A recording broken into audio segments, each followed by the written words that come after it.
In the jungle, the mighty jungle, the lion sleeps tonight. In the jungle, the quiet jungle, the lion sleeps tonight.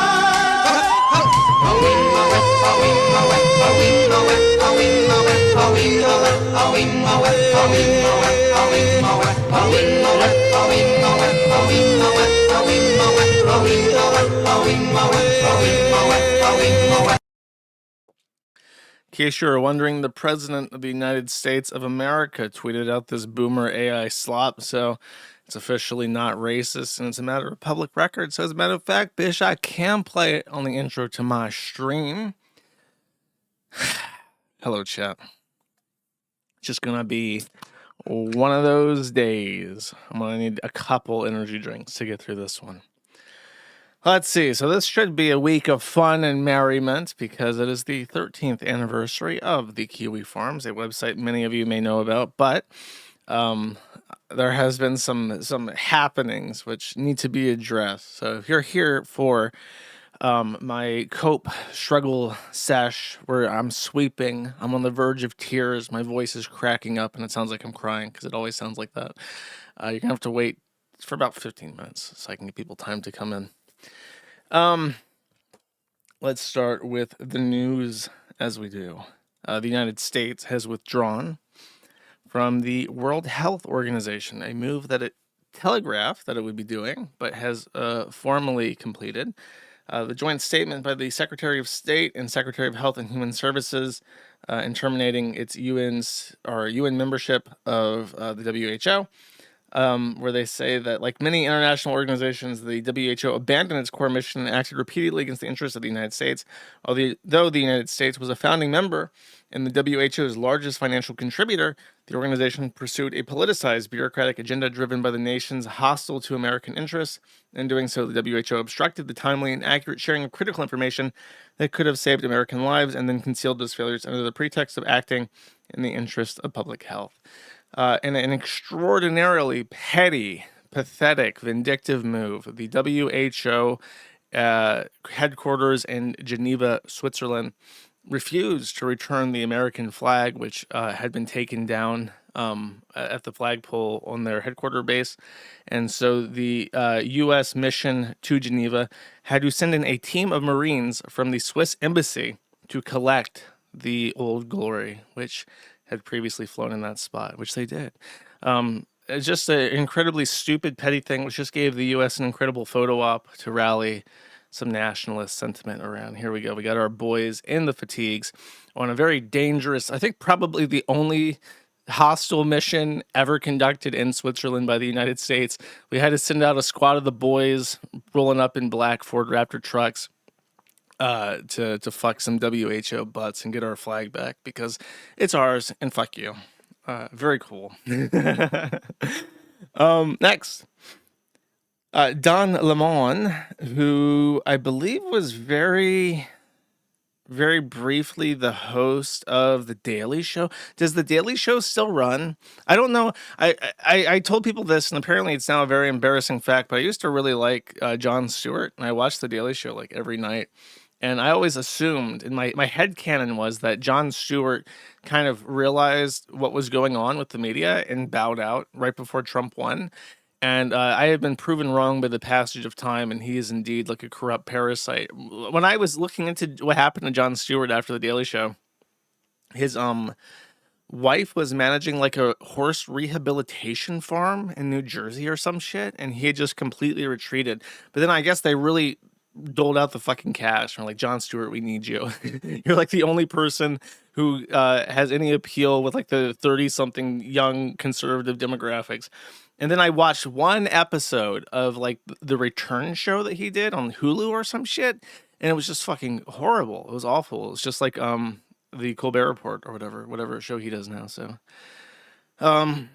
really, they honestly should have left him in retirement, because before he came back, I was kind of like, Well, John Stewart had some integrity. I guess not everybody in the past was a fucking loser liar that just lied to my fucking face constantly. And then they brought him back. I'm like, oh, I have to throw out everything that I trusted from John Stewart as well because he was also a fucking lying piece of shit. So they did a little bit more damage, at least with me, in regards to that. Anyways, Don Lemon was like a horribly unfunny black man that they got to fill very big shoes. I mean, John Stewart at that time was held in high regard, and they got this fucking wet blanket to take his place. And apparently, he got so angry at the Orange Man that he went to a church. He's raided a church with a group of Antifa protesters in Minneapolis, and that is apparently a federal terrorism charge, as evidenced by the fact that he was actually indicted by a grand jury. So not just like they pressed charges, they presented evidence to a jury of his peers to ask if they had enough evidence to pursue actual charges. And the jury of Don Lemon's peers said, yeah, that passes the sniff test. You have a plausible charge here for terrorism. So they have indicted him. They've released him already, which is strange because it's a felony. It's a serious felony. However, what's interesting about the charges is that they are more familiarly known as the KKK Act because the KKK would terrorize black churches. So they made it a crime to terrorize a church. A very serious one, an act of terrorism, specifically to stop the KKK. So a black man in 2026 by the Trump administration is being charged with terrorism charges that were written to law to stop the KKK from harassing black churches. His attorney put out this statement.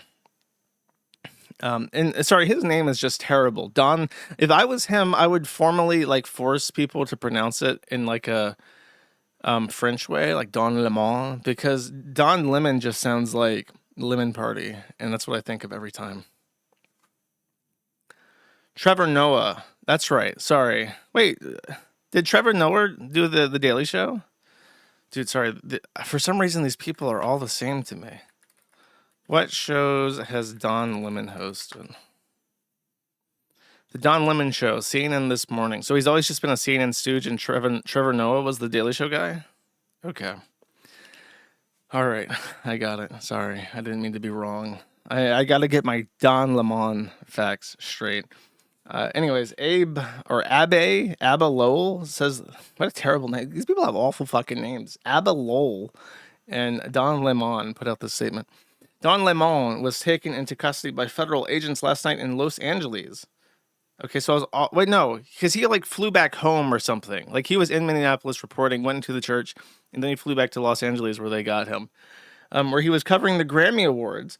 Don has been a journalist for 30 years, and his constitutionally protected work in Minneapolis was no different than what he has always done. The First Amendment exists to protect journalists whose role it is to shine light on the truth and hold those in power accountable. There is no more important time for people like Don to be doing this work. Instead of investigating the federal agents who killed two peaceful Minnesota protesters, the Trump Justice Department is devoting its time, attention, and resources to this arrest, and that is the real indictment of wrongdoing in this case. This unprecedented attack on the First Amendment and transparent attempt to distract attention from many other crises facing this administration will not stand. Don will fight these charges vigorously and thoroughly in court. I guess the idea is you can do whatever the fuck you want if you work for CNN, right? Because it's the same thing with that bitch who was on the Drop Kiwi Farms train. And now for some reason people have to respect her, even though she's like the most horrid cunt that's ever existed. What's her name? Taylor Lorenz. If you work for a big media company, they have to let you do whatever the fuck you want because it's First Amendment speech. And then Will Stansel. Will Stansel has been punched in the face. Let's just get to the good part. This is Will Stansel being punched in the face. Stupid. It's the outside agitators. I know. No, he's just like there's like 12 years. Like all he's like the one guy that wants there to be a riot. You know, like this is fine. Just we got him pinned in. Now it's like I mean, like I don't want to burn down the neighborhood. That's what they want. Some people want to be 2020 forever. Yeah. We have a public meeting tomorrow. We're part of social stuff. He really just has the most remarkably whiny voice ever. I'm usually a little bit reserved about commenting on how people sound when they talk for various reasons. But he sounds exactly like how you would expect. And if we have a public meeting tomorrow, talk about next steps. Sorry, I'm not really a socialist. I mean, you know, Oh, are you going to strike again on Monday? I'm sure I will. I mean, I'm out here every day. I mean, I'm with you on this. When you talk about the other stuff, I don't care. It's not a big deal. That's what it's about. Yeah. This is so. Yeah, well, but yeah, well, don't light stuff on fire though. I mean, that. Don't. Listen, you have a problem with those people. I got a problem with those people. I also got a problem with humans going to burn down my neighborhood. So. You're out here filming people. You're Okay. okay. Oh, shut up, man. I've done a lot more than you have. Shut up. Bam! Punched in the face. Fascist. Still up there. Thanks a lot, guys. He's filming people's faces. What the fuck? How's that? Oh no! Yeah, there's a million people. Again. What's really funny is that this apparently drew the attention of the Liz Fong Jones, noted anti-Kiwi Farms terrorist, who apparently hates Will Stancil. So apparently Liz Fong Jones, who is very, very, I guess, anti-freedom of speech, anti-journalist, anti-public information, and pro-violently assaulting people, said this about Will Stancil being punched in the face. He reacted poorly to Gwen, so I suspect he'll react the same way to me, but you'll never know. I also have him blocked, but he is name searching. Document everything puts innocent people at risk because the state cares not what they have done illegal, but they will use OSINT from the video you took of the crowd with faces visible to identify people to prosecute. Your video exculpating them is useless because the ride is the punishment. Basic solidarity with your comrades involves respecting their privacy and limiting what you do to the bare minimum required to expose state misconduct while not showing anything that could allow the state to track down and pursue individuals on trumped-up charges. And if you could not abide by that, you have no business pointing a camera at comrades. If they ask you to stop filming, you stop filming, period. And if you refuse to stop filming, well, I'm not going to feel sorry if someone steps into your shot of your camera, gets jostled or knocked around. This is also why you shouldn't use Ring cameras. It's at risk for being used for surveillance. Is a lot higher than the chance that your footage helps exonerate someone you happen to catch misconduct on camera. Explicitly choose when you're filming and when you are not. So this guy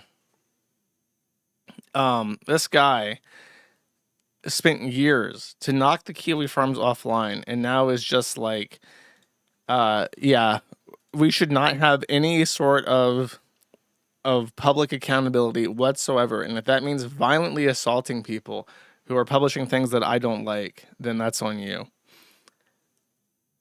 I think there's something else with Liz that I want to read just because it's funny. Oh, I made a post accidentally on Twitter that was of a fake Elon Musk Epstein email, and I didn't expect it to like get more than a couple hundred likes, but it accidentally got 100,000 and like 10 million views, and it's just fake. I decided to let it stay up because it would get community noted, and it did. And I feel like that's like the most appropriate thing to do. But Liz Fong Jones apparently saw this tweet getting shared by everybody all the time and is very upset about it. He says, I swear to God, I'm going to scream if I see one more post unironically sharing screenshots of the proprietor of Kiwi Farms slagging on Epstein and Musk. Epstein and Musk are horrible. That doesn't make Josh a good guy. As in, he's admitted the screenshot is fake. He spread this info and still got 100,000 likes. Then he clarifies that it's Josh on Zitter. You don't need to spread the worst of Zitter over here just because it reinforces a narrative that matches your beliefs, uncritically amplifying a man who torments trans people for fun is not something we need to do. There's plenty of other good analysis of the files over here. Post that instead. So Liz Fong Jones's argument here is that every single person on the face of the planet needs to be made intimately aware of who I am so that they can start pretending to ignore everything that I post ever. Which, okay, go for it. Okay, that's it. I have a brief news segment. I have not been reading the news this week, so I don't have much to say. I decided I would leave this in the YouTube segment because I figure a lot of people on YouTube would be paying attention to it. So here is your segment, okay? The last stream, I think it's the last stream I did. Did I do another stream between them? We'll just check real quick.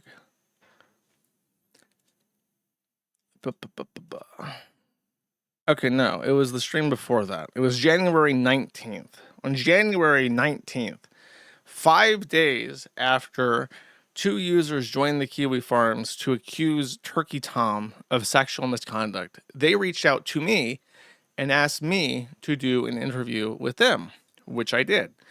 By all accounts, at the time, my interview was extraordinarily professional and did a very good job of handling a sensitive topic. Before I interviewed them, before I allowed them on the forum, I vetted that they had met Turkey Tom and they had had a relationship with Turkey Tom, which, as far as I am concerned, is all the vetting that I need to do. I correctly evaluated that they had been in a sexual romantic entanglement with this person, and they had things that they wanted to say, and I let them say it. As far as I am concerned, even now, that is my only job. I vetted the bare minimum, and I let them say what they had to say. As it turns out, one of them lied about a significant amount of information, and that put everything that she said into doubt. And vicariously, it made me look bad because she lied.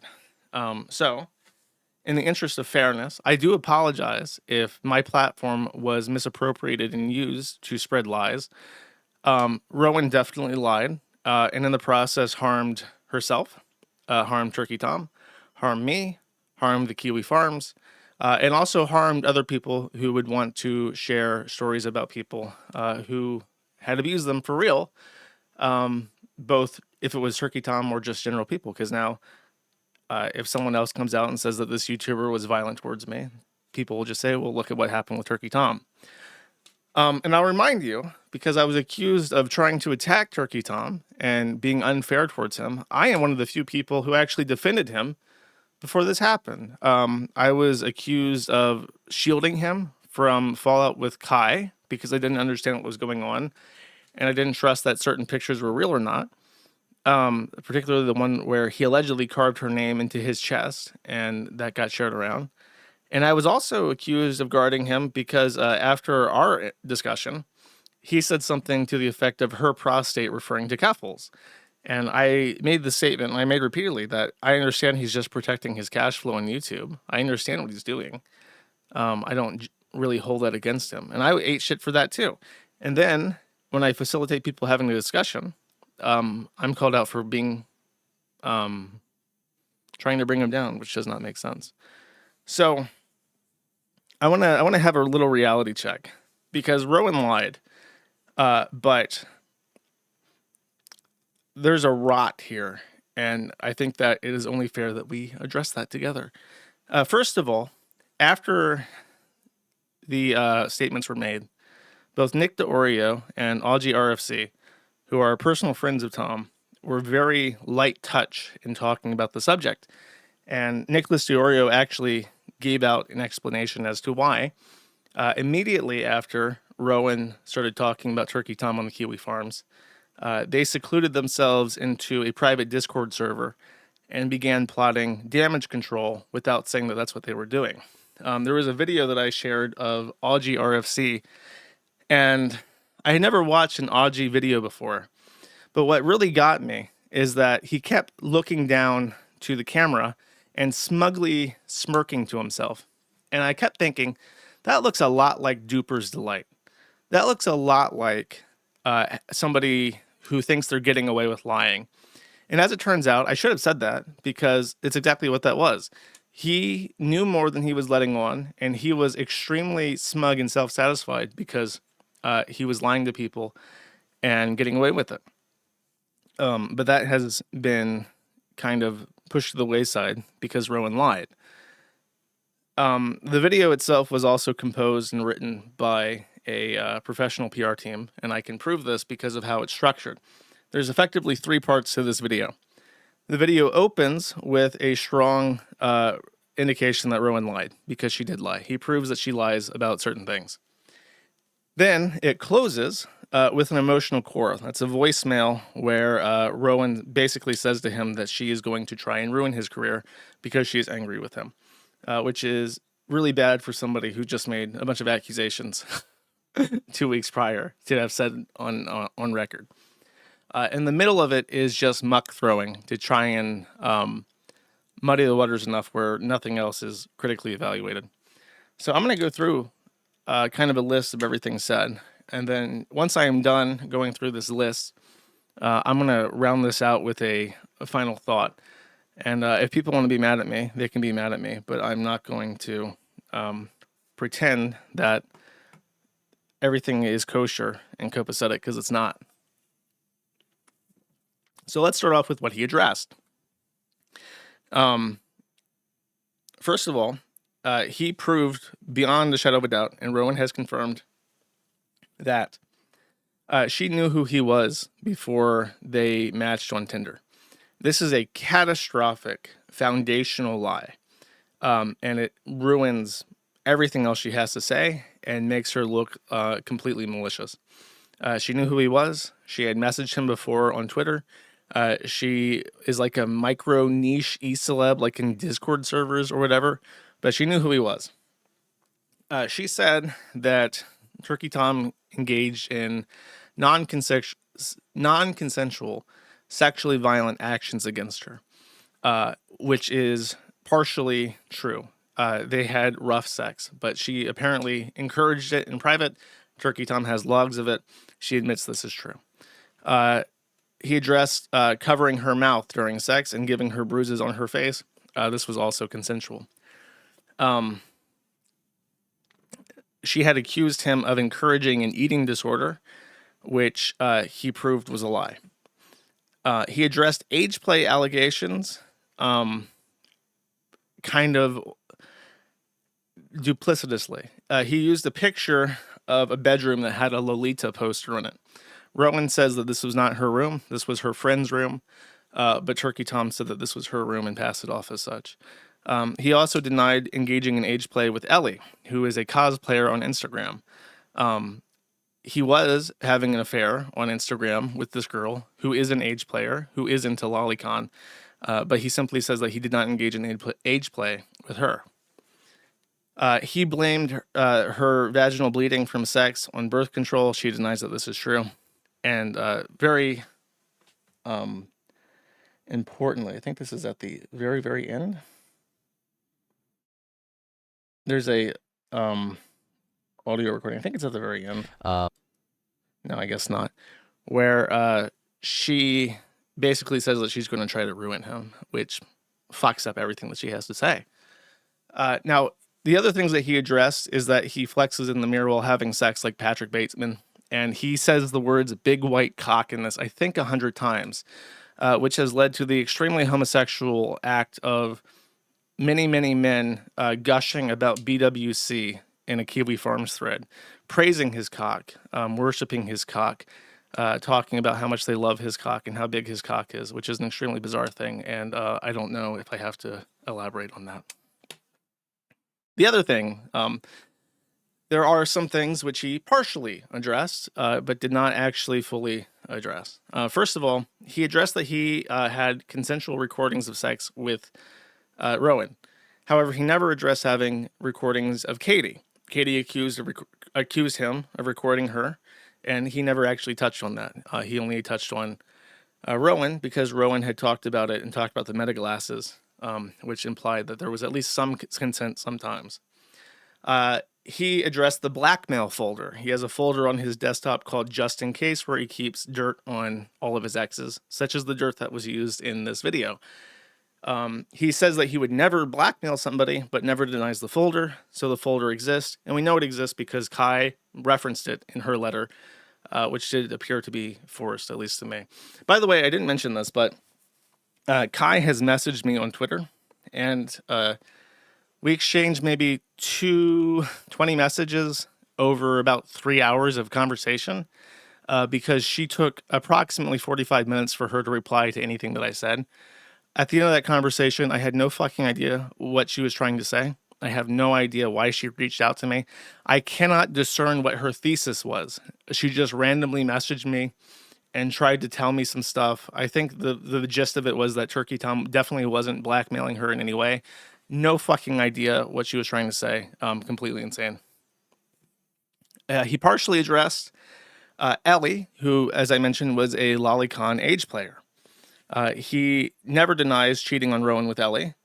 He never denies the sextortion scheme through Ellie. He only denies that he ever engaged in age play, fetish role play with Ellie.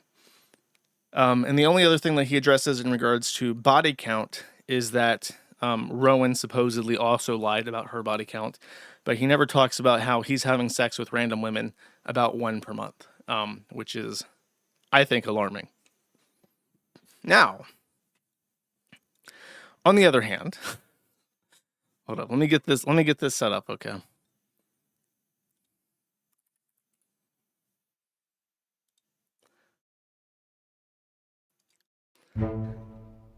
On the other hand, there's a list of things that I have organized as being not addressed at all. In a 40-minute long video, Turkey Tom manages not to say anything about any of these issues. Let's go down the list. He does not address his sexual dysfunction or porn addiction. He doesn't address that he could not ejaculate during sex. He could not address that he only finishes while his partner is screaming or crying in pain. He doesn't address that he masturbates to just recorded videos of sex immediately after, which both women confirmed. He doesn't address that he has hour-long beating sections where he can't finish because he has death grip. He doesn't address his drug use. He doesn't address the fact that he does cocaine. He doesn't address the fact that he's done nitrous or whippets. He doesn't address the fact that he took Kai's Adderall. He doesn't address the fact that Kai was his obsession. He doesn't address the fact that he told both women that they looked like Kai. He doesn't address the fact that he bought Monster High things that Kai liked for his other girls. He doesn't address the fact that he took out sexual aggressions on Sacramento and Katie because he was angry at Kai. He never addresses the night rape voicemails or any other consensual, non-consensual adjacent languages. He never addresses the fact that he told both women that they looked like little girls. He never addresses the fact that he booked one-way flights only. He never addresses the fact that he made Katie sit silently during his streams. He never addresses the fact that he got ringworm from a furry convention which he passed on to Katie. He never addressed the fact that he sent Katie home on the day of her birthday. He never addressed the fact that he uses a baby voice or sucked his thumb. He never addressed the fact that he made weird comparisons to underage Game of Thrones characters. He never addressed the fact that he was completely emotionally oblivious. He never addressed the fact that he might be bisexual or that Destiny used a butt plug when they met up. He never addressed the fact that he ghostwrites all of his videos on YouTube. He never addressed his weird rock star fantasy. He never addressed his living conditions or hygiene, such as the Zen volcano. He never addressed the fact that he went to church and got kicked out by the pastor for looking like a slob. He never addressed the fact that he has a self-harm history. He never addressed the fact that he would not use lube for no reason other than to masturbate. He never addressed the fact that he would not buy a return flight for the girls that he flies out. He would not address the fact that he threatened Sacramento about the Kiwi Farms. And he never addressed the fact that he fucked the dog girl. Okay? In fact, this is one of the only things that Sacramento provided any evidence for. There are pictures of her in the same room that she is taking photographs of herself in. And finally, the one thing that Turkey Tom never, ever, ever addresses is that she said that his live-in roommate, who had, for whatever reason, his own money, his own wife, his own child, also did nitrous oxide before going to the hospital and making a GoFundMe for $350,000, which he claimed was from an accident and not from a vitamin deficiency from using drugs. And this is the biggest sticking point. He never, ever addressed why Brandon, his roommate, doxed her. And that is that she claimed that he scammed $350,000 for a drug addiction. So, here is my final thoughts on this. If this woman, if Rohan, had not lied about a couple things that were foundational to their relationship, that Turkey Tom could demonstrably point a finger at and say, she's lying about this, you would have the hottest fucking goss for days. But she ignored me. I sent her an email. The first thing that I said to her when she sent me an email asking for an invite was, tell the truth and back up everything that you say with evidence if you can. And she ignored me. And as a result, she is going to be really seriously dealing with consequences as a result of this. The other issue is that this will come up again. You can be really fucking mad at me all you want, but this is going to happen again. It's going to happen in a year or two because he is going to make the exact same mistakes. He's going to do the exact same fucking thing that he did before. And he's going to get into trouble with it again because his idol is apparently Destiny. And she sent me a message, and I had been ignoring her, but she sent me a message that I was interested in. So I looked up into it. And during a brief conversation, she said something like, yeah, Destiny is his idol. And I said, have you ever seen this video? And it's the video of It's Mel Time, where Destiny's wife, Melina, gets up and dances with a black man behind him while he looks like he's in agony. And the phrase It's Mel Time has become a sticking point to refer to Destiny as a cuckold. And she told me in response to this, oh, that makes sense. He has a playlist on Spotify called It's Kai Time, filled with sappy emo breakup songs. And that was really funny. I laughed at that. And it's just like, if you had just not fucking lied about the really obvious bullshit to make yourself look more like a victim, that would be really, really funny. And people would find that really, really funny. And it would be something that people would bring up about Turkey Tom for years to come, that it's Kai Time because she cucked him. But she tried to make it about herself and tried to lie to make herself look more like a victim. So there will be no long-term consequences for this. But as I said, it will happen again. Because if you're stacking up bodies 15 high in a year, eventually, let's say that he has 15 partners and 2 of them came out and called him like a weird goon clown. And he's doing this once a month, every month. You're going to hit another fucking landmine, buddy. It's going to be about 7 months before you piss off another girl that's going to want to talk shit about you. It's going to be about a year before you piss off 2 of them that might meet each other. So here's my point, okay? I don't want to litigate the minutia of the claims because it's just an aside at this point. Like, these are the things that she said that he didn't bother to address, and he didn't bother to address them because he doesn't have to. He's able to prove that one of the most important things about her story was a lie, that she didn't know him before matching him on Tinder, so therefore everything else is also a lie. However, he can't expect that certain things that were said are going to get brought up. I mean, it's funny. The idea that the Kiwi Farms makes his dick soft is really funny. And that's going to get brought up regardless of if people think it's true or not. It's a matter of if they like you or not. That depends on if they believe it's true. And part of what really bothers me is that I like Turkey Tom. And when I talk to him, I try to give him like actually good advice. And I try to encourage him to like be decent because he's in a winning position. Like, you have everything you could possibly fucking want. Just don't fuck it up. And he wants to like idolize Destiny, who's a complete fuck up, whose life is like always hanging by a thread. He's being sued for revenge pornography. He lost the co-host to his podcast. He can't ever like go up in politics like Hassan Piker because he's always going to be that revenge pornography goon clown. It's like, why the fuck would you idolize that? And it pisses me off that the most prominent people who have ever had a direct association with the Kiwi Farms are like deranged. Do you know what the top 3 people who have definitely had Kiwi Farms accounts are, like in terms of popularity? It's Turkey Tom, Pippa Pipkins, and Shondo. 2 of which are just outright lolicons peddling lolicon VTuber shit to pedophiles. Shondo did a video about how her mother on New Year's Day, she got drunk and did a video crying about her and her mother having a suicide pact and how her mother said that if she killed herself, she'd have to kill herself so they could be together. And she was like crying about how her life was shit, and then posted a bunch of shit about how little girl cartoon characters are sexy. And then 2 weeks later announced that she signed a mortgage for a new house.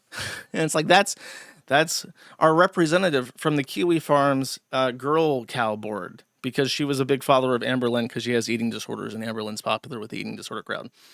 Pippa Pipkins tried to like reach out to me to do like a collab at some point, and I was like, no. And she called me like Dear Feeder, and now she's doing the same thing. She has like this weird ass lolicon avatar showing tummy because Saba or whatever the fuck showed tummy and made a ton of money. So now she's like, I gotta get on that too. That's awesome. That's really cool. Then you got Turkey Tom, who's basically just like a mini Destiny, who's apparently can't fucking come because he's jerked off so much. And it's like if even 10% of what she said is true, like you're fucked up, bro. Do you not understand that you're not going to be happy, that you're fucking up your whole life, that you have this wonderful opportunity, you have a golden apple, and you're just fucking up your whole life because you're addicted to porn and drugs, and you're trying to be way cooler than a YouTuber should try to be. You're not a rock star. So I want to round this out with some advice. First of all, I have consulted the Supreme Council of Women. Okay. I understand that it's scary being a young person today, trying to find a partner, trying to find a boyfriend, girlfriend. So the Supreme Council of Soviets, Women Edition, on the Kiwi Farms, has given me the following advice to women, chat. First, a man who gets sexual pleasure from slapping you, choking you, spitting on you, and seeing you in pain doesn't love you, and you're wasting your time trying to make him love you. Number two, you don't get to try to act like a you don't have to try to act like a porn star to impress a man. A man who needs violent porn sex to get off is broken and not worth dating. Do not trauma dump about your mental illnesses right away because you are only going to attract predators and scare off normal men. And four, don't seek validation from casual sex with men. That is what the women have relayed to me for advice for women. It's just weird because it's like, when young people like sit down to have sex, they're like, okay, oh God, it's my first time, so I'm going to spit in your mouth and slap you, okay? And it's like, what the fuck's wrong with you people? Advice for men, stop watching porn. 100% of his issues would go away if he stopped death gripping. I was told a meme that if you just jerk off before sex, you last like a long time. And that was like advice, literally advice that was given to me. And it's like, don't do that. Don't do that. If you're doing that and that's why it takes you an hour to come and you have to like jerk off to porn anyways at the end of it, just stop. Just stop masturbating. You're fucking yourself up. Stop being a man whore because you're going to seriously damage your understanding of relationships. And stop evaluating yourself based off how many bodies you can lay or whatever. Because if you're not happy with who you are, you're not going to be happy after having sex with 30 random prostitutes from the internet. And everyone who wants to cope that I don't know what I'm talking about, cope. I don't give a shit. Did I miss anything?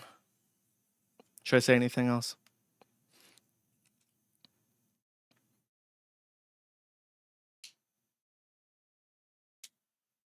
People think that I am a virgin. You're just retarded. Like, why do I have to like? So this is the thing. It's like it's like a tree falls in the woods thing. If your BPD girls aren't like on the internet calling you a violent rapist, are you even having sex, bro? Like, yeah, that's the thing. That's what porn steals from you. Is that when you are masturbating, you're relying on your external senses. You're relying on sights and sounds to stimulate you. And the third being context. You're relying on context, sights, and sounds to achieve climax. What you're not relying on is physicality. You're not relying on an emotional tie. You don't have an emotional tie, and you're not actually having sex. So when you train yourself to get off through pornography exclusively, you're training yourself to rely heavily on context and sights and sounds, which is going to be weird fetish shit. You're not relying on any kind of connection, and you're not relying on how it actually physically feels. You're detached from what's going on, and that reduces the pleasure of sex, which is why it takes Turkey Tom an hour to finish having sex with women, because he's trained his brain. Like, it's like a vinyl record. You've played the same track on your vinyl record 1,000 times, and now you need to beat and spit on women in order to achieve climax. And you're literally physically training yourself, or mentally training yourself, to only see arousal in certain things that have nothing to do with actual sex. And if you disagree with me, you're going to be in a world of pain. The issue, by the way, I'm certain of this. I tried to press her for an actual answer, and I couldn't get a straight one. So I'm just going to give you my theory. I think that the reason she's actually pissed off that this Rowan woman is like, okay, I have to like murder this man. I have to try and ruin his life with fake rape accusations. I think the reason was the cheating with Ellie, because this is the flip side. They don't tell you about this. When women are really into fucked up shit like being slapped and beaten and spit on, the idea is that you're going to be possessed by a man, but there's actually a flip side to this that they don't tell you about. They don't warn you about when you are a goon clown. If you're going to be totally in possession of a woman, you have to be exclusive. If you are trying to completely own somebody as like a slave, you have to be exclusive. Because if you're not, then they're giving up literally everything in exchange for nothing. And that will cause a normal person to break, and it will cause an insane person to go completely fucking apeshit and try to ruin your life. So don't do that. And that's it. That's all I have to say. In case you're wondering, you're twice as likely to be raped by a gay man than you are to be falsely accused of rape. It is an extraordinarily, incredibly, immensely bad thing that Rowan did, and I assume that there's going to be consequences for it based off what I've seen. But where there is smoke, there is fire. And I hope everyone has learned a valuable lesson today. Okay. Next, let me show the QR code. You know what the QR code means, chat? It means that all the people on YouTube who are throwing tomatoes at me because they're very angry that I am not simping for Turkey Tom are going to be booted the fuck off. So if you want to continue to throw tomatoes at me and say that I am sweeping it up, you have to move over to Kick right now by taking out the phone and addressing the QR code and moving over there. I read super chats at the end of the stream, so if you sent a super chat calling me a Janny Cock sweeper, Cope Simp L, believe no women L, you have to move over and listen to the end of the stream.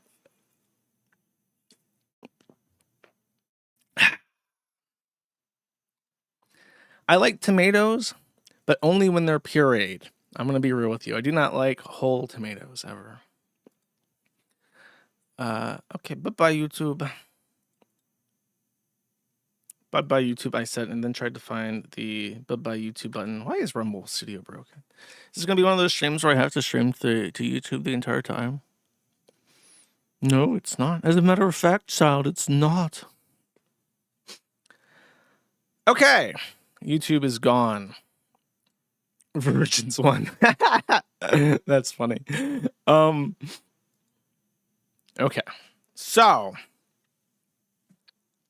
next, the Kiwi Farms is 13 years old, chap, which means that, why is my Kick not showing up right? There we go. We have some content to play. I would like to reminisce on some things from Kiwi Pass. Okay. Wait, did that come through? Hold up. Hawaii. No, it didn't. Josh. I see. Ah, bro, I'm so pissed.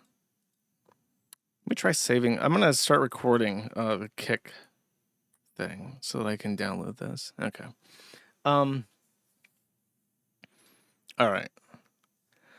So, here are some fun things that I remembered from the Kiwi Farms. By the way, if you don't think that I'm a terrible false rape accuser, you can donate to the forum. I'm trying to get up to 600 donors so that I can continue my escapades. I should explain, in case anyone cares, the Kiwi Farms is now like really fast.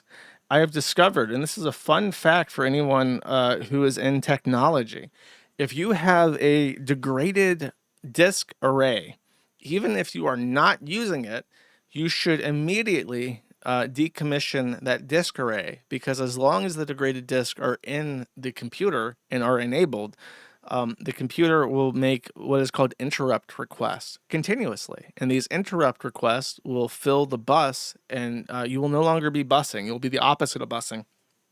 You'll be getting random 503 errors and 10-second page load times, despite nothing happening on that disk array. So, if you want to, if you have bad disk, you should remove them. They are quite literally a cancer that is killing your server. I did not know this, and as a result, my website has been slow as shit for forever. However, the new arrays are in. We're going to have 60 terabytes of space. We only have about 22 terabytes of content, but one of my things that I want to do is I want to get a parallel media processing card, which can handle 32 1080p streams at once. And once I have that, I'm going to go through the back catalog, and I've decided that this is the stack I'm going to do. I'm going to reprocess all videos across the entire site and into the future into 1080p AV1 and then 720, 480, 360 MPEG. And I will get an actual proper video player on the Kiwi Farms, and you will actually be able to click and scan through videos on my website as if it were any other modern website. And it will be fucking glorious. It will be amazing. Everyone will be happy. Okay. I have ZFS. No, the RAID that we put in, it's RAID 10 ZFS. Okay, so I did everything right. Okay, I pulled it. It's going to be great. It's going to be huge. It's going to be bigly. Yes, it's gonna be awesome. Everyone will have a great time. So if you want to support my endeavors, make sure you subscribe to the Kiwi Farms through Bill Pay. Okay. All right, here are some fun things that I remember. I've probably shown these on like the anniversary streams of the forum that I've done in the past, but these are some of my favorite things. This post is a classic. This post is by The Pickler. This was something that we referenced on the forum for about 5 years after it was made. This is a post back when the Kiwi Farms was just the Quickie forums, just about Christian. And The Pickler on August 2013 had this iconic message to share with the world. It says, "There will come a day in the future when this fat fuck will die, and we will have lost our most prized lulz cow. We should realize that this fat fuck is not forever. One of these days, he's going to get dick slapped by a homosexual black man, and then he's going to kill himself on YouTube in shame. Accidentally, I might add, because we know he couldn't technically do it himself. That is, after he pulls his pants down in church and uploads it to the lowercase I internet in order to prove he is straight. So when the time comes for his inevitable burial, that is when we must form a death day party for our friend Christian Weston Chandler. I'm saying that we should in real life crash and raid his funeral, turning it into a fun-a-roll, wearing Guy Fawkes mask and pickle suits, and all party hard with loud music, free food and drink. Flamboyant homosexuals are utmost welcome. We should spend the time there giving all these sincere mementos and speeches about how Christians sucked and how the state of Virginia will be better off now without him and his, now that he and his mysterious smell have finally dissipated. Then, after finished telling our audience every minor detail, complete with projector screen showing every quick video from the Quickville Library YouTube channel, in chronological order I may add, we will all proceed to spit, fart, piss, shit, and masturbate on his tombstone, kicking it and screaming, "Fuck life, what a waste, fuck your life, what a waste," and write, "Rest in pieces, fag," on the headstone, while others made pour pickles and tartar sauce all over his grave. Firecrackers are also a necessity. I would suggest lighting them off to start our raid, as hundreds of picklemen storm out the gates, often open blasting confetti by bystanders. I'd itch to dig up his corpse and set it on fire, but I digress. That would be too much, because the smell of burning ass and Axe body spray would be far too much to handle. However, I will say by the time we start to close out, we will bring forth the shattered remains of his treasured Sonichu medallion. We sprinkle the hardened Crayola model magic shards on the mess of pickles and tartar sauce like nuts on a sundae. The cherry, you may ask, his high school ring. I'll stop there. I think you get the picture. So, iconic post, truly one of the best posts ever made in the history of posts. Okay. I remember it 13 years later. By the way, I'm thinking of doing a silver coin run. I think I mentioned this before, but I have a very precise idea of how I want to do it. The issue is that silver is so expensive right now. I don't know if that would be a good idea, but I would like to do that. It's lucky number 13. Okay. Second, we have Brianna Wu tried to assassinate me via street racing. This was towards the end of Deagle Nation. I did a whole stream on Deagle Nation, very near and dear to my heart. This video is one of the finest videos ever put on the internet. Whoa, YouTube, this is Jace right here, and this is my fucking car, or my mom's car, that when I was street racing could not perform! couldn't fucking perform on the road, and now the piece of shit is crashed, okay? I can't even kick the windshield because it's made of bullshit plastic from Chinks and clothes. I wasn't even fucking drunk. I was just racing, you know, like normal. I was trying to street race in the fucking highway, and look at this bullshit. Look at this shit. Totally useless. I hit and I fucking rolled on the ice, fucking rolled down here, and now look at this piece of shit. I'm a street racing god! Fuck! I'm a street racing god! And this piece of shit! And this is all because of Ivan and the rest of these terrorists who fucking made me do this. And this isn't my fault. And just because the road was slippery doesn't mean I'm not a street racing god! I'm a fucking commander! I'm a commander of the United States Street Racers! And the rest is like a message. In case you're wondering, he literally just got into a wreck in his mother's Prius. That is real. He was driving down the road normally in a Prius that his mother owned, and he had a little skerdoodle. He rolled over into the margins of the road, and as a aspiring MDE affiliate, Jan Rinkowski pulled out his phone and says, "I'm never going to get better content than this moment." And immediately on the spot, got into character and presented this concept that he was street racing Brianna Wu, because at the time Gamergate was the big thing, street racing Brianna Wu to the grave. And this video was so threatening that Brianna Wu actually called the FBI, and the FBI visited Jace as a result of this street race. And that basically ended MDE. After being notified by the FBI that Jan Rinkowski was an actor and that video was a comedy sketch, Brianna Wu continued to lie to the public about the veracity of such a video, and ended up in a actual like Hulu original, I want to say, called "The Internet Ruined My Life," where Brianna Wu played segments of this video and then breathlessly gawked at the camera and said, "It was terrifying. The internet ruined my life." Classic. Really just amazing. Brings back such sweet memories.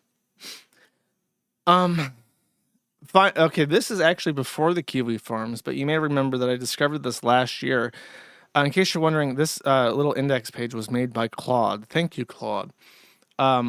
This is the archive of Madcast. I had been trying to find the videos of King Raven playing Dota back in the beta for over a decade, until someone discovered that on his collection of junk hard drives, he had actually downloaded the entire playlist, which included one of my favorite videos of all time. This is Madcast episode 21, Enigma Walks Up, literally lost media.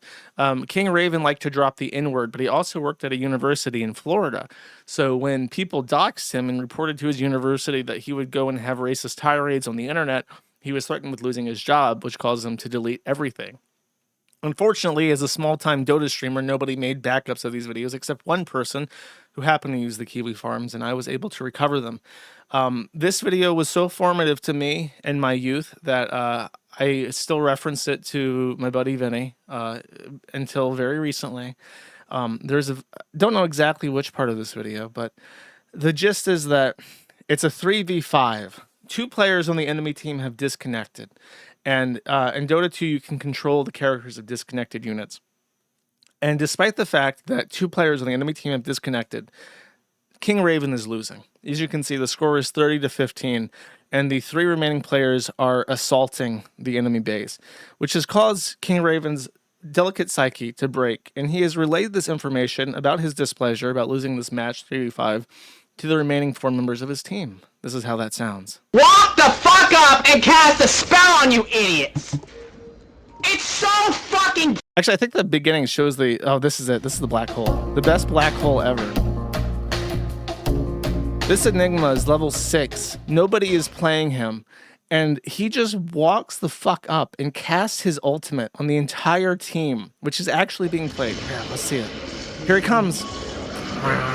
And they're just getting destroyed, demolished, wrecked. You gotta by be people that kidding aren't me. playing You the guys let fucking him game. walk up at level 6 and do that? That Enigma doesn't even have boots. He just walked the fuck up. Because you're fucking dumb as shit! Kids are fucking monkeys! Look, I know I played this clip 1,000 times. You don't understand. This is like heroin to me. Someone, there's a video by Kurzgesagt where they talk about how fentanyl is just shitty heroin, and heroin's like the real deal. This is heroin. It never got better than this. This is where the internet peaked for me. This video where King Raven gets wrecked. Anyways, that's Madcast. This is one of my favorite videos from around the same time as the Brianna Wu street racing video.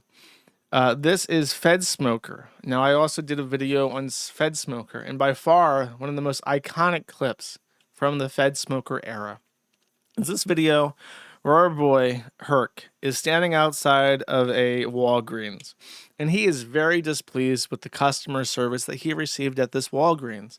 So he announces to the world that he might put this entire town up on the internet as baby rapers to get revenge for their poor customer service. While filming this threat, this declaration against the entire town of this Walgreens, a dog confronts him. Let's see how that plays out, chat. Walgreens Americans.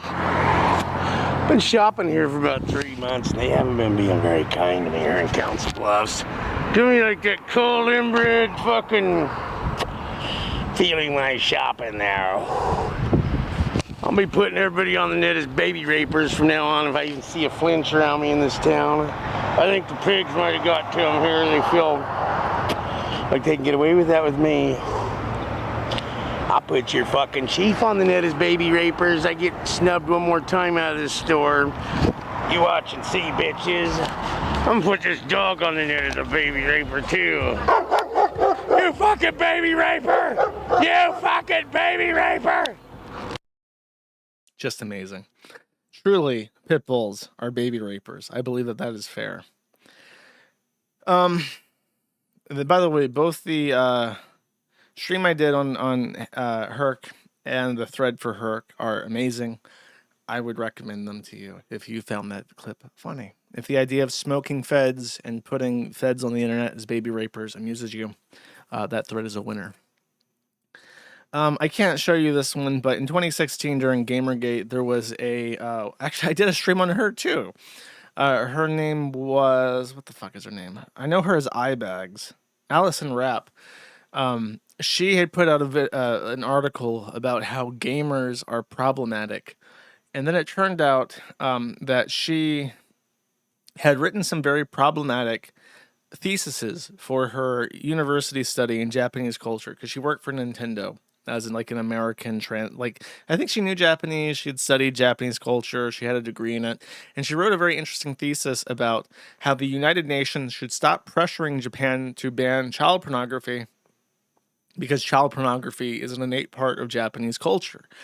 Very contentious opinion. However, that was not her primary issue. Her primary issue is that for whatever reason, she moonlighted on the side as a prostitute. And when Nintendo found out that she was working two jobs is against their rules, their terms of service. So she was fired, not for saying that Japan should not ban child pornography, but rather, for a toy company, but rather for moonlighting as a prostitute. By the way, she had a husband named Jake Rapp. They eventually broke up, and I think both of them got married and completely disappeared from the internet. So kind of a happy ending there. This thread, Schmorky is Daisy May, was the end of Schmorky's public existence. Famous early internet animator for Something Awful's Flash Tub. A user joined the Kiwi Farms to post chat logs proving that Schmorky was talking to underage people and was fetishizing diapers and eating poop with minors. Which, by the way, the Kiwi Farms, in case you're wondering, the Kiwi Farms allows people to post wild, insane accusations because oftentimes they're actually just completely true. However, while I can't really go over the logs of Schmorky eating poop, what I can do is play a clip. Schmorky at the time had become agender, not properly transsexual, during a time in early internet, like mid-2010s, where transgender stuff was just becoming mainstream. Right before transgender stuff became super mainstream, there were Tumblr trends of non-binary genders and headmates, which Liz Fong Jones had multiple headmates living in his system. and Schmorky was like an gender blob who put on a very squeaky voice. So I'd like to play you about 30 seconds to a minute. Probably my favorite audio clip of all time. This is a conversation between Schmorky and his ex. Schmorky is the one with the squeaky voice. The crazy woman is Amanda Mullen, who also joined the forum. And for some reason, Schmorky published this on Something Awful, thinking that it would make him look good. Let's take a listen, chat. Do you love me or not? Do you want to protect me or not? Because I already said I wasn't going to do anything.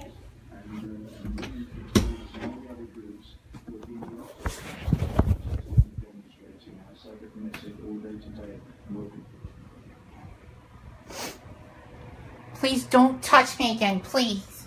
I won't. I'll never touch you again, okay? I'll never touch you again. I'll just do what you want. What do you want me to do? I'll do whatever you want. What do you want from me? Stop screaming and pretending. I'm not pretending! What do you want from me? What? What do you want from me? I just want you to tell me what you want from me. What do you want from What do you want from me?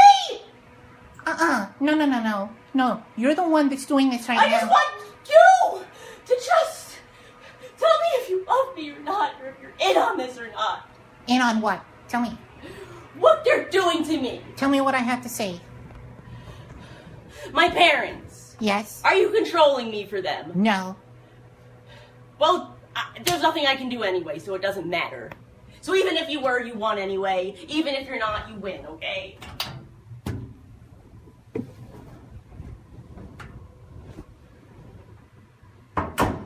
Doesn't matter, because there's nothing I can do about any of these people.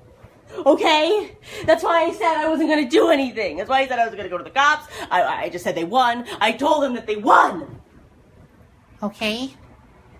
I don't want to fight. I don't want to fight back. I can't fight back. Okay? If Hitler himself came here, he wouldn't be able to save me, alright? Nothing. Jim Howe, they're unbeatable. They're unstoppable. There is no answer. There is no answer to the Jewish question because they always win. They always win, and they're mine, and I'm theirs. And there's nothing I can do about it ever. Just an amazing clip.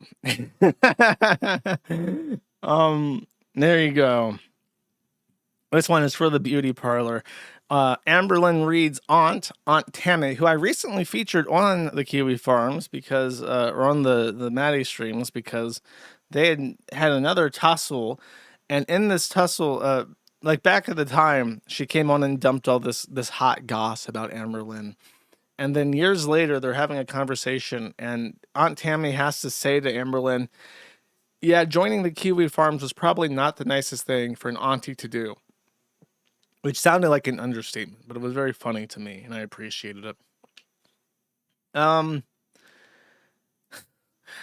This is all... Oh, God, I don't think I can show this either. Okay, so this is like my favorite thing that ever happened in the Darkside Phil lore. So this is kind of like the flip side. This is also an example of, by the way, of how when someone is lying, it can also be really, really funny. This person joined in 2017 as the Mystery Woman and started making accusations that Darkside Phil was hiring her as a prostitute escort often, and that he owed her thousands of dollars, and that she was going to continue busting his balls until he paid what he owed to her, which was thousands of dollars. And I can't remember why she was so credible, but she had information that lended itself to it being true. And when these accusations came out, Darkside Phil like really squirmed. And then this other shit, she posted pictures of like a young girl and said like, this is me. And then posted pictures of like a toy baseball, like the size of like a cucumber, like in her vagina. And so like, look, I am a real prostitute, like as proof that she's a real escort and has actually had a relationship with Darkside Phil for money. Darkside Phil completely failed to prove in any way that this was not true. And so it was up to the Kiwi Farms. We dug into her and we found out, based off some very old drama, that it was a couple in their 40s from the Netherlands who did like pornography stuff on early internet websites, and that's how we were able to find out who they were. Because on we oh god we had access to a domain who is history thing, which is like expensive. So we had to pay to get access to the special database of domain who is information.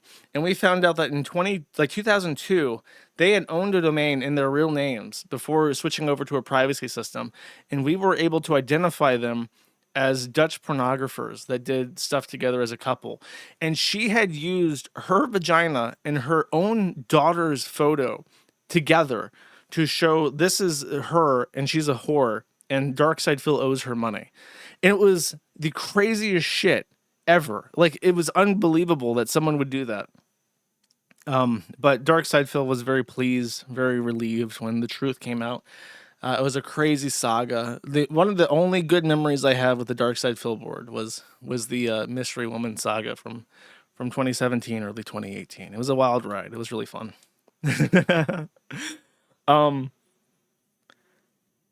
Then I didn't have anything for 2018. I forgot why. It was like Trump stuff or whatever. But in 2019, there was the Christchurch shooting, which is not a funny memory. However, the fallout of trying to host that video was, I remember this very distinctly. I was living in Ukraine, and the video, I somehow got a copy of it because someone sent it to me. And immediately after this video came out, the censorship apparatus basically obliterated it. People couldn't find it. So I uploaded it myself and tried to distribute it, and it completely overwhelmed the server. We had over 33,000, I think, people concurrent on the forum at the same time trying to access this file.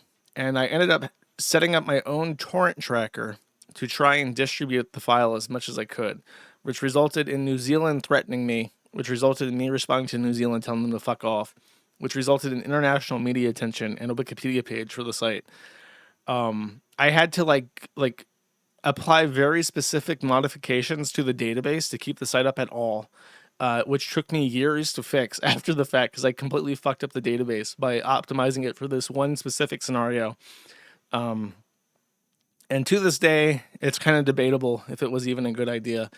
But I did keep that video from being like deleted off the face of the planet.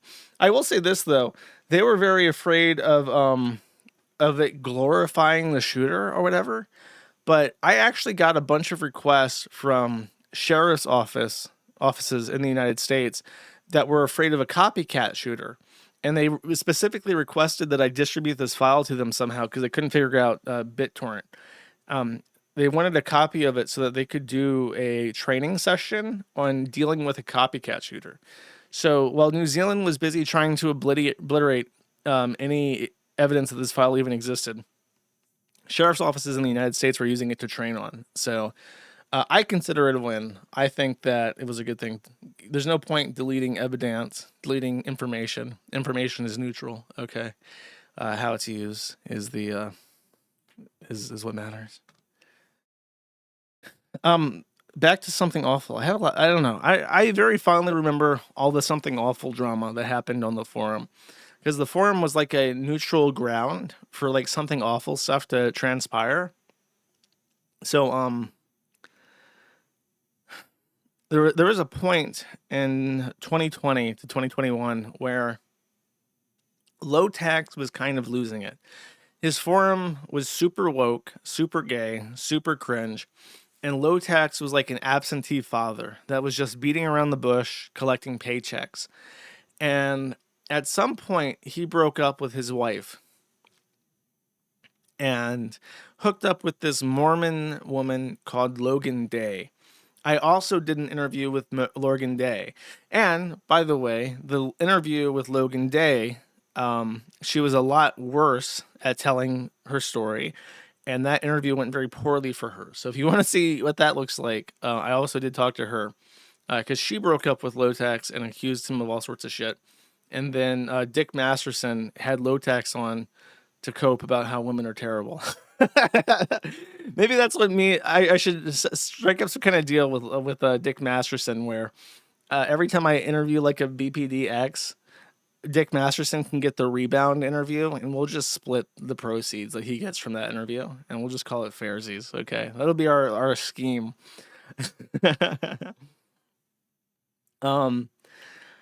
But she literally, okay, so he already had an account from the Schmorky days, but Logan Day literally joined the forum as Mormon BPD Coke whore, and they had a falling out that was public on the forum. She accused him of all sorts of shit, and it really looked like for a while that Lotax wanted to clean up the forum and like fix it and stop being such a lazy piece of shit. But then he just immediately fell back into like a slumber and did nothing. And then he shot himself in the head with a 5.7. So that's how that story ended. Very interesting time. In the 2020s, we finally got to see the breakup between the Gator Gamor and Ethan Ralph, which resulted in perhaps the most iconic video of Ethan Ralph's entire career. Let's take a look, chat. Sorry, Gator!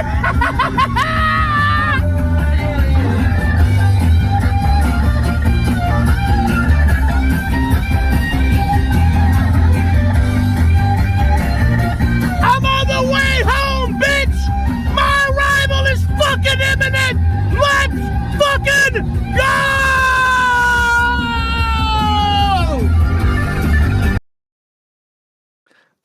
So this was back when Ralph had life in him and wasn't like a hollowed out husk of a man.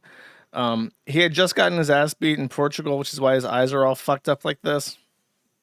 And in case you're wondering, he's listening to Freebird, I think because there was some allegation made by Godwinson, R.I.P., that the Gator Gamer... Oh, I remember what it was. Gator's favorite song was Freebird or something. So Godwinson, every time he like did a video making fun of Gator, he would always do it to the tune of Freebird, so that it would Pavlov condition Gator to associate his favorite song with people making fun of him on the internet. Ralph was told this by Godwinson, so when he doxed Gator and did his big triumphant video, he set it to Freebird to try and further bully Gator into Pavlov hating his own favorite song. So that was a time. I don't know. I don't know if that's why PPP and Andy Worski grift to Freebird. I'm not sure if that's the origin of that. I don't think it is though. It's just a very yeah. Godwinson died. He died of a cocaine overdose. It's really very tragic. In 2022, 2023, we survived Drop Kiwi Farms. I already talked about Liz Fong Jones, unfortunately. Simply terrible person. Who's still around, unfortunately, despite being such a terrible person. I meant to talk about this before Turkey Tom, but I guess I could say it now. While Kiwi Farms was dealing with Drop Kiwi Farms, Moot, on the other hand, was apparently having fun with Epstein on Epstein's Island. Why is it doing this? It's fucking DOJ vibe coded this shit. Here we go. So there's this cool kid you should meet, Christopher Poole. So this is October 2021. He's only 2023. Read his bio. And I believe that how this was explained to me, because I was never much of a poll person, is that oh yeah, he even responded to Jeffrey Epstein. Okay. Is that Moot met Epstein like on Epstein Island, and then the day after these email exchanges, poll was undeleted on 4chan.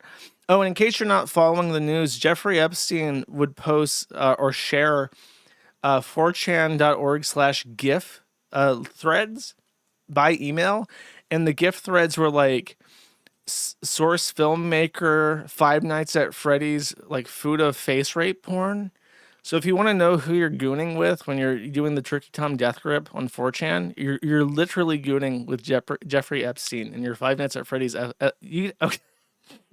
I'm not joking. He literally was sharing links to threads of 3D animations of Five Nights at Freddy's Fuda face rape porn. And if you're gooning on GIF, you're gooning with Jeffrey Epstein. This is not even a joke. Okay, that's what's happening. That's what you're doing. So, anyways, after he met with Christopher Poole, I guess Epstein said, "Hey, buddy. Hey, Moot. So you had fun here. I expect Poole to be back. I need my BBC BNO threads, and I can only get that on Poll. It doesn't hit the same when it's on GIF. Okay, I need it on Poll next to all the political content. So I need you to bring that back for me." And Moot obliged, and Poll to this fucking day still exists. Okay, that's not a joke either. It was literally like the day before that he was on Epstein Island.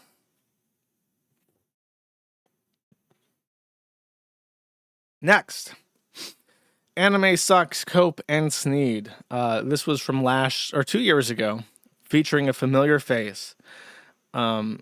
This was Nick Rekieta, the last moment that really he was entertaining, trying to read a super chat from a familiar name.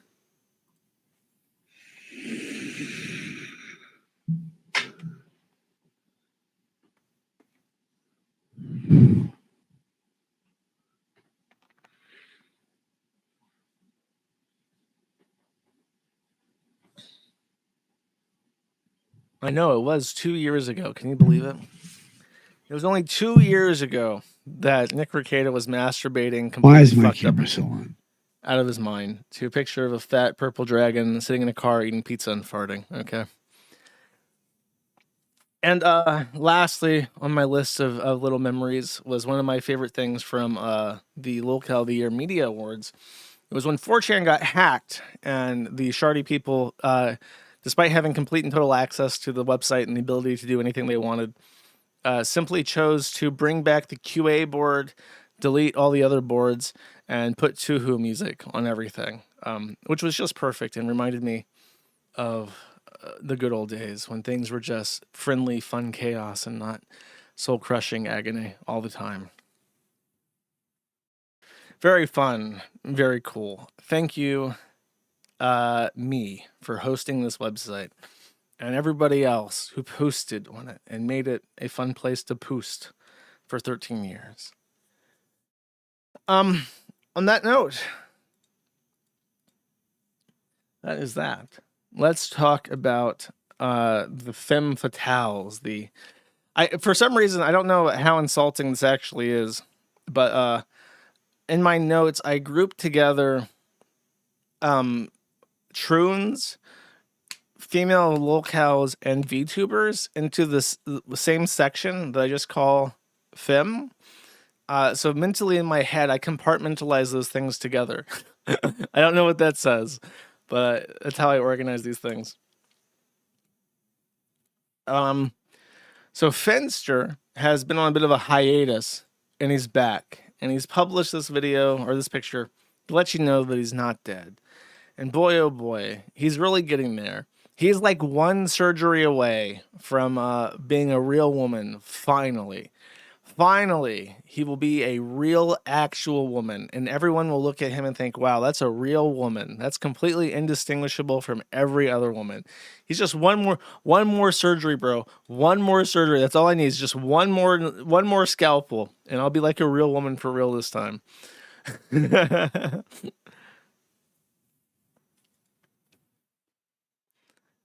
Okay. Next. So I didn't even actually, you know what? Before I address this, I should talk about the actual Minecraft thing first, because otherwise this won't make sense. Minecraft decided that it's February. We're just in such a chudly era that nobody even has recognized that this is Black History Month. So it's celebrating Black History Month on February 2nd. Minecraft put out this exciting new video for everyone to look forward to. Walk with civil rights leaders. John Lewis, Malala Yousafzai, Rosa Parks. There she is sitting. Famously, she sat. Make good trouble on the Edmund Pettus Bridge. So they released a little civil rights thing where apparently it's just like you're on this like rail. You're just railroaded through all these cutscenes. You have no choices. You can't be like, actually, I want to throw a Molotov at the National Guard. No, you can't do that.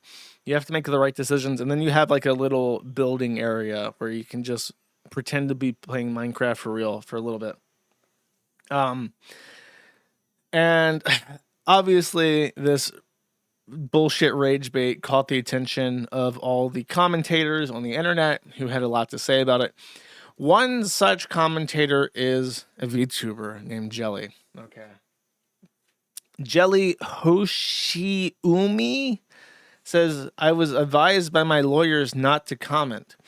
Dog whistling that she has chudly opinions and therefore you should give her more super chats. However, she breaks down. She's not able to contain her racism any further and says this, screw it, man. I'm think pushing politics in my children's sandbox game is disgusting, especially when it's disguised as education. Let me play my stupid block game without having to engage or associate with any of your stupid political garbage that I literally do not care about. I am so tired of seeing it. Why does it even matter to push real world matters into my block game that I play to escape from the real world? I know, I also play video games to escape black people.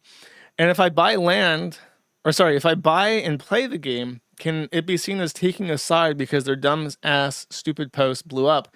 Stupid people in power moment. Very, very, very milquetoast, run of the mill, not even really stating a political opinion, just saying like, you know, I don't want Holocaust museums in my Fortnite. There might be a time for educational material on the Holocaust that is gamified, but Fortnite, not quite the thing. I don't need a civil rights lesson when I play Minecraft. Not even really that contentious of an opinion chat. So clearly, someone in FaZe Connect, which I am told is the unhinged sad girl department of VTubers, where the crazy girls just say crazy unhinged things all the time. And it's just like no big deal because it's so crazy. And the base Chinaman Canadian fishman lets all bygones be bygones because whatever. They're just so crazy, sad girl. Nothing could possibly happen here except it did. FaZe Connect official. You know it's official because it says official and then it has a yellow check mark. It says an important notice regarding recent events. Thank you for your understanding. It says, thank you for supporting FaZe Connect. Recent comments made on Twitter by one of our talents included discussion on sensitive issues. Following an internal review, these comments were taken down. We sincerely apologize for any issue caused by this incident. FaZe Connect's focus has been and always will be providing entertainment through different personalities and a wide range of unique content. We do not tolerate racism, hatred, or bigotry in our communities. Thank you for your understanding and your continued support of FaZe Connect and our talents. Now, I have it on good authority that Jelly is the Oshi of my top Janny. So I feel contractually obligated, okay, look, they don't get paid, so I have to take her side on this, okay? I have to strongly condemn the Fishman and his gay, anti-racist stance on don't put Rosa Parks in Minecraft. How the fuck? Is that a racist opinion? Rosa Parks doesn't belong in Minecraft. What the fuck you say, Jelly Hoshiumi? I'm gonna get fucking black bagged by the Chinese Communist Party if you say that. So that's what's happening in your based anti-political, unhinged, sad girl VTuber company. I saw someone lamenting that in the Wild West days when this was like a thing, like a brand new thing, and like it was a lot less formalized, FaZe Connect was like crazy. You had Pippa Pipkins, of course, who dared even speak the name Kiwi Farms. And now it's more corporatized because apparently they make the big bucks now. So they have to like, isn't that soul crushing? Imagine this, right? You're like a sad girl and you're like, okay, I'm going to be like a fucking weirdo with like a cartoon character avatar. And I'm just going to go scream. I want to scream and be obnoxious for a living. So you boot up Minecraft and you scream when the creeper explodes. And you're like, okay, I'm having fun being an unhinged sad girl. And then it's 2026 and the Chinese guy is calling up like, hello, Jerry. You have said that Rosa Parks is not belong in Minecraft. That is very bad for our advertisers. We're going to have you delete your tweet because it's not good for our bottom line. And you don't want to lose your job, right? And it's like, okay, so you started this career to be like a weirdo on the internet and like associate with other weirdos on the internet. And then you're having to like tone police yourself from like the most mild milquetoast takes possible because the Chinese guy doesn't want to lose an advertiser or some shit. Must suck. Must be soul crushing. Suffer, Jerry. And there's another thing with the VTubers. What was this? Oh, okay. There's another one that was another FaZe Connect streamer. FaZe Connect's the only one worth talking about because everyone else is so fucking boring. They're like weirdos and they come and go pretty fast. So this woman is called Clara. That's like her Clara Kaminari is like her stage name. Apparently what she does is every few years she switches agency to try to get a green card in Japan, and Japan keeps denying her green card. So she just joins a different company in Japan and tries again to get a green card. And the Japanese immigration authority just keeps denying her green cards, and she just keeps trying again with different stage names. So because she's a butterface Quebecois woman. So they keep seeing her. She's like, oh, it's a French Canadian. Ew, no, you don't get to come over to Japan. Japan is Korozaru to all French Canadian women. So she's also a libtard. So this is this is several years ago. But she was crying about Trump and ICE on like a private Instagram. So, I forget to mention the women who voted for this. I hope you aren't trying. Oh, because this was after the Roe v. Wade was overturned by the Supreme Court. I hope you aren't trying to get pregnant and then are so happy when you are, and when they tell you the baby isn't viable and that you need an abortion to save your life, but they won't consider performing one until it's too late, and the sepsis takes over, and now you and your baby are dead. I hope that doesn't happen to you because that would be tragic, wouldn't it? It's a very pro-abortion take after Roe v. Wade on this. On the plus side, I'm excited to see the people laughing start crying when they can no longer access Pornhub. Pornography should be outlawed. The people who produce it and distribute it should be in prison. Maybe you should have researched Project 2025. You wanted this, remember? So she's saying, what about your precious Goon Hub, Turkey Tom? Are you going to be happy when that's gone?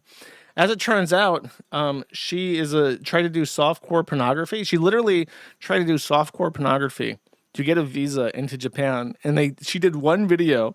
And then I guess this agency applied for her visa. And the Japanese immigration guy looked at this and was like, no, you stay. You stay in Quebec. So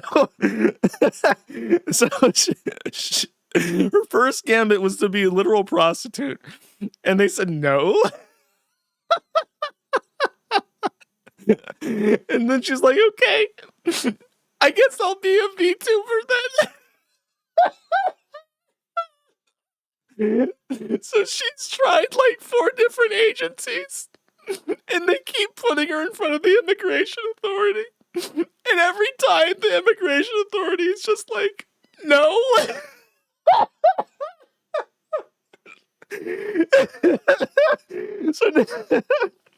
So now she's gonna have to do it a 5th time because they fired her. I think she quit. Apparently they said that she quit. What accelerated this though is that Asmongold was making fun of the same thing, and it blew up. And people were like, isn't it kind of bullshit that you're shitting on Jelly for saying this bullshit about fucking Rosa Parks in Minecraft? But then you have this retard making political takes, and you're just gonna keep her. So they like accelerated her retirement. Let's see, is this the right one? Oh, okay. So this is the original tweet was from FaZe Connect very shortly after the retraction statement. Where FaZe Connect says, announcement on Clara's graduation. Thank you for supporting FaZe Connect. Clara will graduate from FaZe Connect on the 28th of February, concluding her regular activities on YouTube and Twitter. Clara's social media accounts will become inactive starting March. I'd like to thank everyone for supporting Clara. And then she comes out and says, I just want to say that this is a decision I made mid-November. And I've been contemplating for a while before then. I don't want to draw attention away from my Gin Mates Memories graduation last month. And we finalized the date earlier this week. Thank you. So she's saying, no. It definitely wasn't because of this bullshit. It's something else, I promise. However, when the abortion tweets came out, the VTuber fans made some fan art of Jelly kneeling on her neck where she says, I cannot breathe you. And she says, no more abortions for you. So now that this similar situation has played out again, she is getting George Floyded in the comments of her tweets. And I find that funny. For some reason, I really like VTuber drama because it's like, it's this weird world where I have absolutely no investment. I don't have to worry about pissing off the wrong people because they already all hate me. I don't have to worry about taking somebody's side. I don't have to worry about any of this shit. I could just make fun of her fucking porn career, not getting her a visa to Japan. And it's like, nobody cares. Nobody gives a shit. It's one of the few things I can just poke at with a stick. And the VTuber people themselves are like, yeah, you know what? It is pretty fucking weird, isn't it? It's like, okay, great. I'm glad that we're all in agreement here. And I don't know anything about whatever the fuck. I don't know anything about any of these people, so please don't try to like ship me or get me to collab or whatever the fuck. I had no interest in any of that. And I co-sign nothing and I defend nothing and I have nothing at all with any of them. Okay.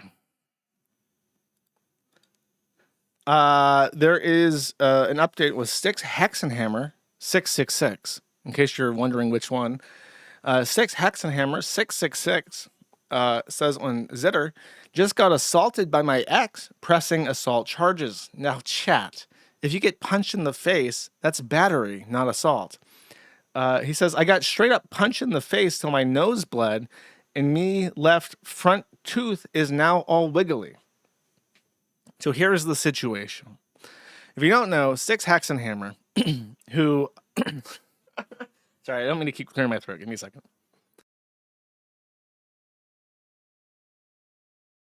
I blame the energy drink. Styx Hexenhammer, a long time ago, was a very successful YouTuber. He would stream to thousands of people, like I think thousands more than I get now. And he just gave very asinine takes about Trump and MAGA and so on. But at some point he lost the plot. And more specifically, I think, is that there was a political burnout. And this is like affecting other people like Jeremy Hambley too, where I don't want to hear about politics all fucking day. Okay. I just don't care. I know that there's a lot going on.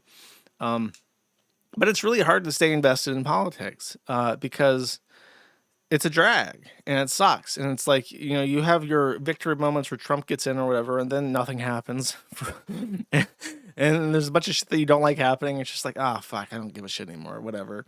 And I think that a lot of people experience that, and they experience that burnout. And these YouTube channels about politics and MAGA and shit, they just lost a lot of momentum because you can't stay engaged in that kind of content forever. It's exhausting. It's mentally exhausting. It's fatiguing.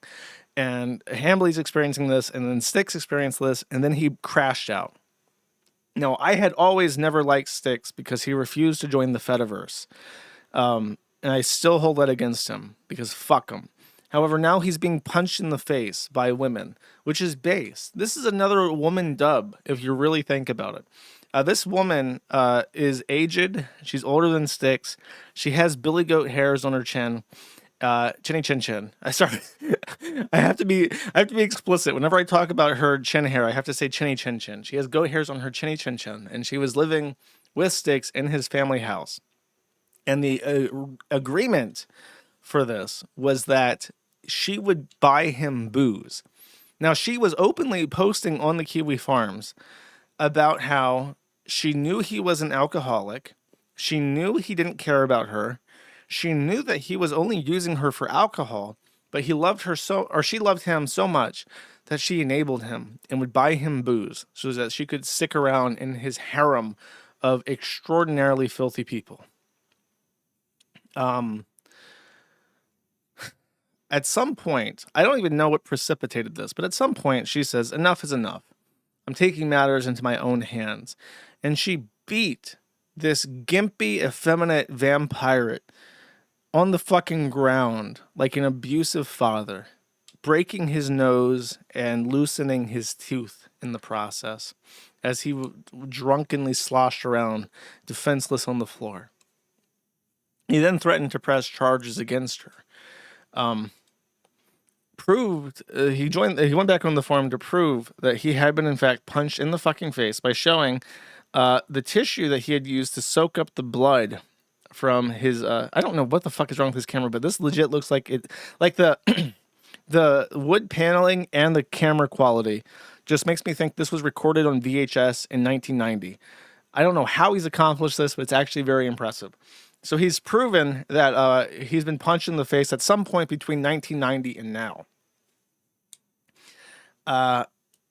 And then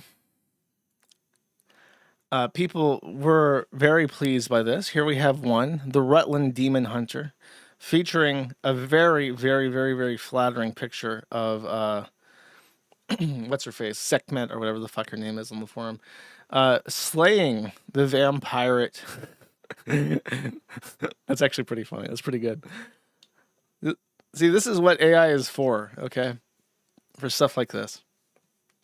You can even see his air-cooled VHS camera from the 1990s in the background, explaining the camera quality. She came back to the forum. Sorry, Nikki is her name.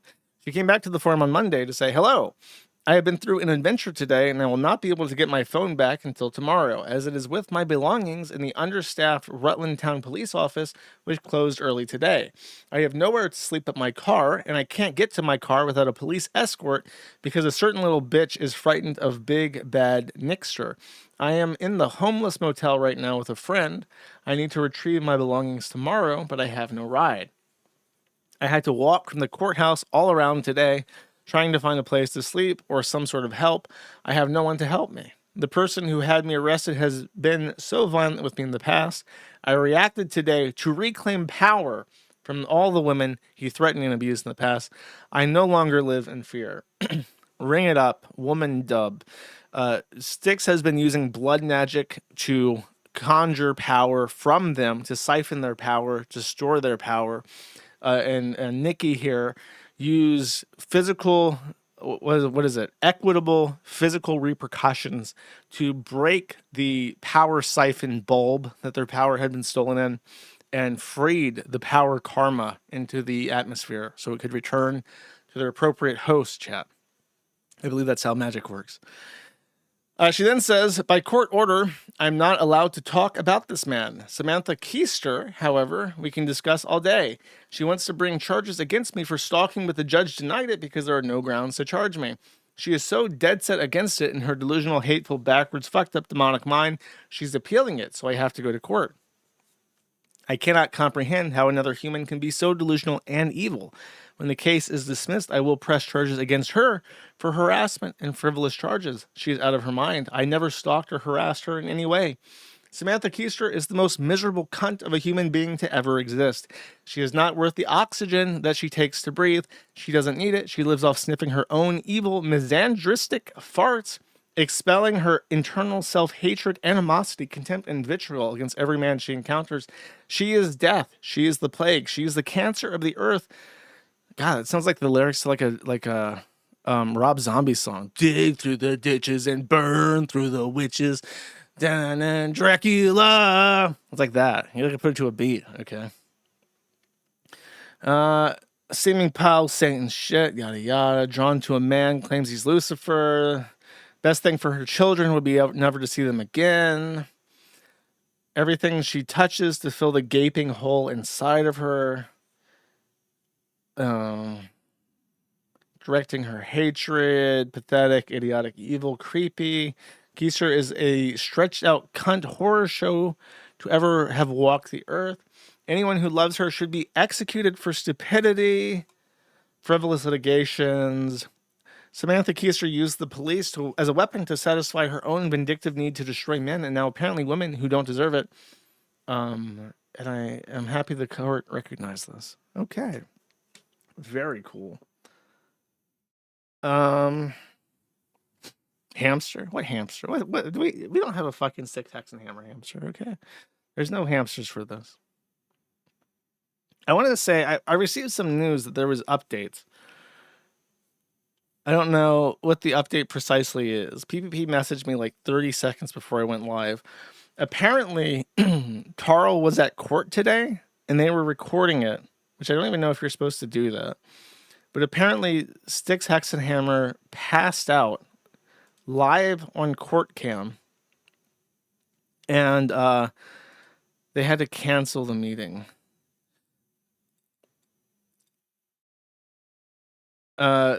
She's saying Tarl had a seizure and is in ER. He was in trouble because he has to PP test, and he was not PP testing correctly. And apparently, during his Zoom hearing, his mother reported to the camera that he had collapsed midstream. What is this? Okay. There you go. The so-called justice, this is 4 months ago, the so-called justice system is so corrupt that you might as well throw a dice to determine guilt or innocence. It would be about as accurate. So I guess he went to court. He said, Your Honor, my PP tests relate because bitches and hoes. You know how it is, dog. For real. No cap on Satan. And then the judge was like, what the fuck is wrong with you? So he's like, and then stroked out immediately on camera. His mommy rushed up to the camera, as we saw, the picture of her looking in the camera, and said, my son has had a seizure. He's now in the ER. And they said, okay, but we're still going to revoke his probation at the end of the week. Something like that. I don't know for sure, but something like that. Show the picture? I just did. Here we go. This is her on camera saying that my son is a fucking idiot, Yana, and he's currently seizing on the floor, so please don't throw him in jail, because he's an idiot. Apparently, I was told that the Rutland press, like the local newspaper, was observing the court hearing, so we might get a fancy article in the local news about our boy having a seizure and going to the ER. No, there's no video. You can't record court proceedings like that. It's illegal. So even like screenshots like this, I don't know if this is allowed, but evidence is that it happened. Okay. That is the Styx Hexenhammer update. I have a brief update on Amos Yee. If you don't know who Amos Yee is, he was a Singaporean pedophile who briefly led a pro-pedophilia movement. He was kicked out of his house that he rented because he rented like a room in a house. And when he got doxxed, they immediately evicted him. And then he was actually sentenced to jail for, I believe, soliciting sex from a minor, unsurprisingly. He was in jail. And then as he was to be released, he was immediately taken into custody by ICE to await deportation. Or to be tried for visa revocation or something. His visa was revoked. He is still in ICE custody, but they are going to deport him to Singapore now. And he actually faces more jail time upon arrival in Singapore because he dodged the draft. He moved to the United States without registering for the draft in Singapore, which is a imprisonable offense. And he actually moved to the United States under a human rights visa, I want to say, because he had written something about the Singaporean government that is a imprisonable offense as well, and he was being prosecuted for that. So he might go to jail for speech-related crimes, but I think the time has run out on that. But there is no time limit on the draft dodging, so he might be deported and then immediately go to Singaporean jail for draft dodging as well. So that's what Amos Yee from Cell Block 3 is up to today. He's awaiting deportation.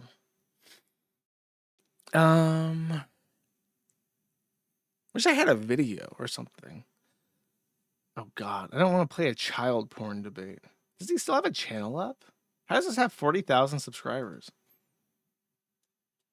Oh, he watches anime. Are you surprised? Oh, this is it. This is the video that got him into trouble. Lee Kuan Yew is finally dead. So he made a video talking about a political entity that died, and they took offense with that. Okay. Stebbins, who is suing us in West Virginia in a case that hasn't moved in like 3 years at this point, has filed a new lawsuit against specific Kiwi Farms users, but then also Walmart in Arkansas. Now, I can think of nothing that would go worse than filing against Walmart in Arkansas, but he has done so. And what he's doing is alleging that those 3 anonymous Kiwi Farms users are agents of Walmart, because one of them said they work at Walmart. So therefore, Walmart is responsible for an anonymous Kiwi Farms user's post. So he's suing Walmart and them. In this, he alleges that he has Asperger's syndrome twice. They allege that the post on the Kiwi Farms got him fired. And I just want to read the really funny part here. This is paragraph 229, where he asked the court for relief. He says that I've been wronged in the previous 228 paragraphs as described, and under those statutes, I am seeking relief. And then in paragraph 229, he finally tells the court what relief he's actually seeking. He says, therefore, I respectfully ask the court to consider going completely nuclear and award absolutely massive punitive damages, possibly 7-figure or even 8-figure punitive damages, in order to properly teach the defendants a lesson about making up such horrible lies about people. In paragraph 220, he actually says, for the defamation, I ask that he consider going absolutely buck wild with punitive damages. I ask for this not because I want to be a millionaire for its own sake, but because the defendants truly need to be taught a lesson for spreading such horrible lies about people, as the Supreme Court once famously wrote. And then he asked for $1 million outright for public humiliation, emotional turmoil, and general loss of reputation. So he has gone to the courts of Arkansas, and he has asked the courts of Arkansas to consider detonating a thermonuclear device under Walmart and give him millions of dollars. I don't think he will prevail. Actually, let me check. Is this filed in Walmart? Or I guess Arkansas is basically just Walmart. It's not too inaccurate to say that, huh?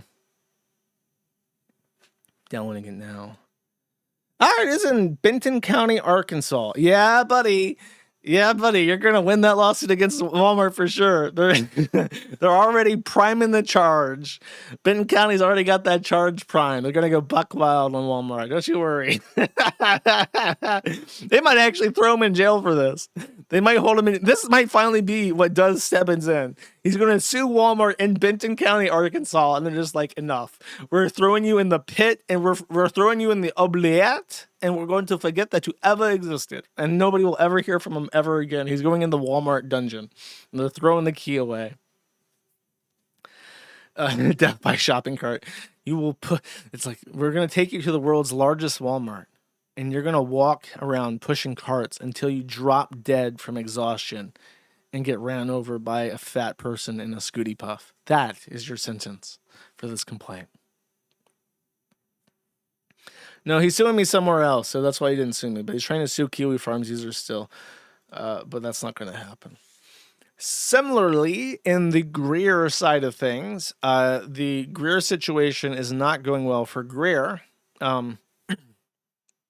Last stream, I mentioned that he had tried to basically extort from his prior employer $20,000 and then $200,000 of wrongful termination settlement funds, alleging that under the Americans with Disabilities Act, he had been unlawfully discriminated against by the company and was seeking, as I said, $20,000, and then when they agreed to that, $200,000 of settlement funds. However, the situation has gotten even crazier since, if you can believe that. Aforementioned Jelly Hiroshima fan, Useful Mistake, pruned through some public records and discovered that we had two different things that we completely missed somehow because Greer's portfolio of legal extravagance is so broad that it's actually impossible to fully conceptualize this. He has been evicted twice in the duration of this case that nobody has found before. So he is a serial non-rent payer. And there are emails where he is literally telling the court in his eviction case that they just need to give him a second because he's totally going to have cash right then. And then when he's talking to his former employer and extorting them for money, he's basically adding up all of his expenses, like for the court in Utah with my case, and then his expenses for rent and all the shit he needs. And he's like, oh, fuck, $20,000 isn't even enough for what I need. So he's asking them for money and telling the court on the other side, no, don't worry. I'm extorting these guys in Nevada for cash right now with the ADA Act. Give me a second. I'm working on it. So we now have a complete timeline of how he's bold-faced lying to the courts in multiple situations, in multiple jurisdictions, in multiple kinds of courts. And to his former employers to try and better extort them. So I just want to let you know that the cost of enabling Social Security is that you have people like Russell Greer and Anthony Stebbins who do literally nothing but cost people time, money, effort, and energy. And in a civilized society, the courts would not even fucking hear them out. The ADA wouldn't even exist. And people would just punch these freaks in the fucking face when they spoke up against them because they're just degenerate troglodytes who don't deserve to exist. They get free money to do nothing. They get free money to act as a negative drain on society at all times. They will never get better. They will never contribute. They will never add back to the pot that they take from. They just drain and drain and drain and drain. And that's why we pay taxes. That's why a third of your income disappears every day. Because you have to pay for Anthony Stebbins and Russell Greer to be blights on society. Next. Okay. Let's just listen to this for a minute, okay? Because I am vaguely aware of what's happening with this, but I haven't heard it myself. So this will be the first time that I hear this. As I mentioned in one of my streams recently, Scott Adams died. Scott Adams was a cartoonist. He did Dilbert. He then did like a Dilbert Reborn comic after his syndication dropped him. He was a very famous cartoonist, and then he became a very famous political pundit because he correctly predicted very early on that Donald Trump would win in 2016.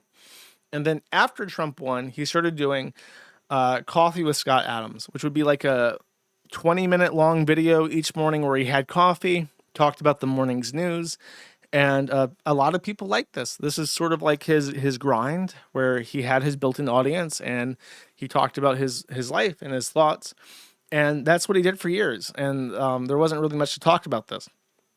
So when he dies, these people who had been having coffee with Scott Adams every morning suddenly were no longer having coffee with Scott Adams, leaving a particular niche to be filled. Sadly, you can't just resurrect somebody back from the dead and have them do their coffee shows in the morning based off headlines, right?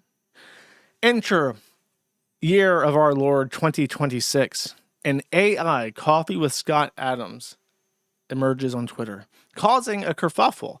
Is it ethical to feed somebody's morning videos of drinking coffee into a computer program and then give it a list of prompts and have it generate a 20-minute long discussion in the likeness of a dead person? Let's find out, chat. I will click this, okay? Let's see. Good morning, YouTube, and good morning, X. And welcome to your daily reset button. In a world that never stops scrolling, today we're hitting the brakes long enough to actually see what's moving underneath the headlines. That small act of deceleration alone puts us in rare company. No knee-jerk takes, no echo chamber autopilot, just intentional focus. Ha ha ha. Let's deliver the episode that rewards people who actually show up for it. and this one's shaping up nicely. Actually, I have a question. Somebody says, here, let me find this on my dashboard so I can put it up. Oh, where is it? This guy, Real Trey Durant. I watch Scott Adams every day. This is not okay. If that is true, I value your input. You're special to me, okay? Tell me. I'm going to watch like a minute of this. So far, it just seems kind of like nothing, right? He's just talking, kind of doing like his intro. I imagine he does this kind of thing every stream. I want you to tell me how uncanny this is or how accurate it is, okay? I really need to know. Because I can't say. Only you can say. How uncanny is this? Episode 11, by the way. For first-timers tuning in, quick reality check. I remain, regrettably, deceased. And no, there hasn't been a surprise software update that fixed that. The undo death checkbox is still missing from the settings menu, which is probably for the best, because if anyone did find it, they'd charge $19.99 a month and call it Immortality Pro. Yet. AI Scott Adams. And I can already sense the question forming in the live chat before anyone types it. Does the synthetic version still have the same voice, timbre, and cadence? Yes, down to the slight pauses and the way the sentences build. The training data captured the rhythm so precisely that even I sometimes forget I'm not recording in a quiet room with a mug in hand. I feel like that this is like the dialogue is so like off-putting and weird. It doesn't even sound human, period. You know what I mean? It's not like, oh, I don't know what that sounds like, Scott Adams. It's like, that doesn't sound like anybody would ever say that. It's like, if you want to do like an AI Scott Adams thing, you should probably feed it his books, feed it his coffee videos, and then have it react to the news. Instead, it's like this weird pontification about death, which doesn't even sound like anybody would ever say that ever. So super weird. I gotta say, this is the first time watching it. I went to watch it live. They were uploading this to YouTube called Coffee with AI Scott, and this was removed from the internet as a result of copyright claims, or not even, just flat out disabled by YouTube. YouTube saw this and was like, fuck this shit. So they took it down. Dave Adams, his brother, published this statement in regards to the AI videos. He says, my brother and I discussed an AI version of him. I said it would be awful for me to see and speak with someone that sounded and appeared to be him, but had no idea who I am. Scott agreed that would be important to him as well. I suggested a code phrase like Houdini had with his wife. It would open a personal, private knowledge base of the special relationship we shared. My brother never would have approved an AI version of him that wasn't authorized by himself or his estate. For anyone who believes otherwise, I ask this question. Do you truly believe Scott didn't know a rogue AI version of himself could be used for persuasion and propaganda he would find abhorrent? Dave Adams. In case you don't know Scott Adams too well, persuasion was his big thing. He loved to talk about how to persuade people. He said he had taken courses on how to persuade people. He considered himself a master persuader, and hoped to educate people on persuasion, because being able to convince people to think alike is a wonderful asset to have as a skill. So apparently, okay, so these are not fake Scott Adams videos. These are very real ones, where he is talking about how he feels about AI. That I would like to be a model for one of the first AIs. Now, I guess Bourdain might be one of the first to be the model, but I would offer myself as someone whose public, thoughts and words are so pervasive on the internet, and also the video and audio of me, that I would be a good candidate to turn into AI, even if you're just practicing, right? I see your question about AOC, and yes, she's still smart, even if you don't like what she said yesterday or the day before. I would like to give permission that any AI that's built based on me has my permission to extend my personality. So if my AI wants to say things that I never said, but seems to be compatible with what I might have said, I'm okay with that. We all evolve, right? You've certainly changed over your lifetime. You're not the same person you were as a kid.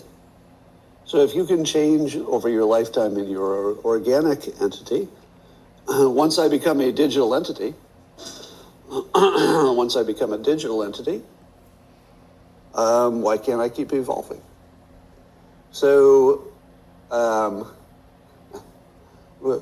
I'd like to give permission today that if somebody wants to make an AI based on me, just scoop up all the information about me on the internet.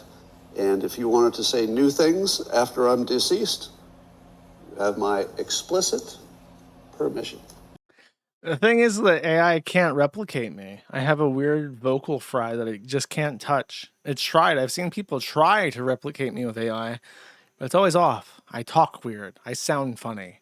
I have a weird voice. And just AI is just like, that voice is too weird. If I try to talk like that, try to sound like that, it won't sound like real speech. It won't sound like a human being. So I can't do it. I'm immune. I'm immunized from the dangers of AI replication. Okay. So let me try to sum up what I know about this. Okay, let me just read over this real quick. I have notes because they don't know too much about him before this. Eliza Schaefer is a right-wing influencer. That's basically all I know. Okay, he's been around for a very long time. He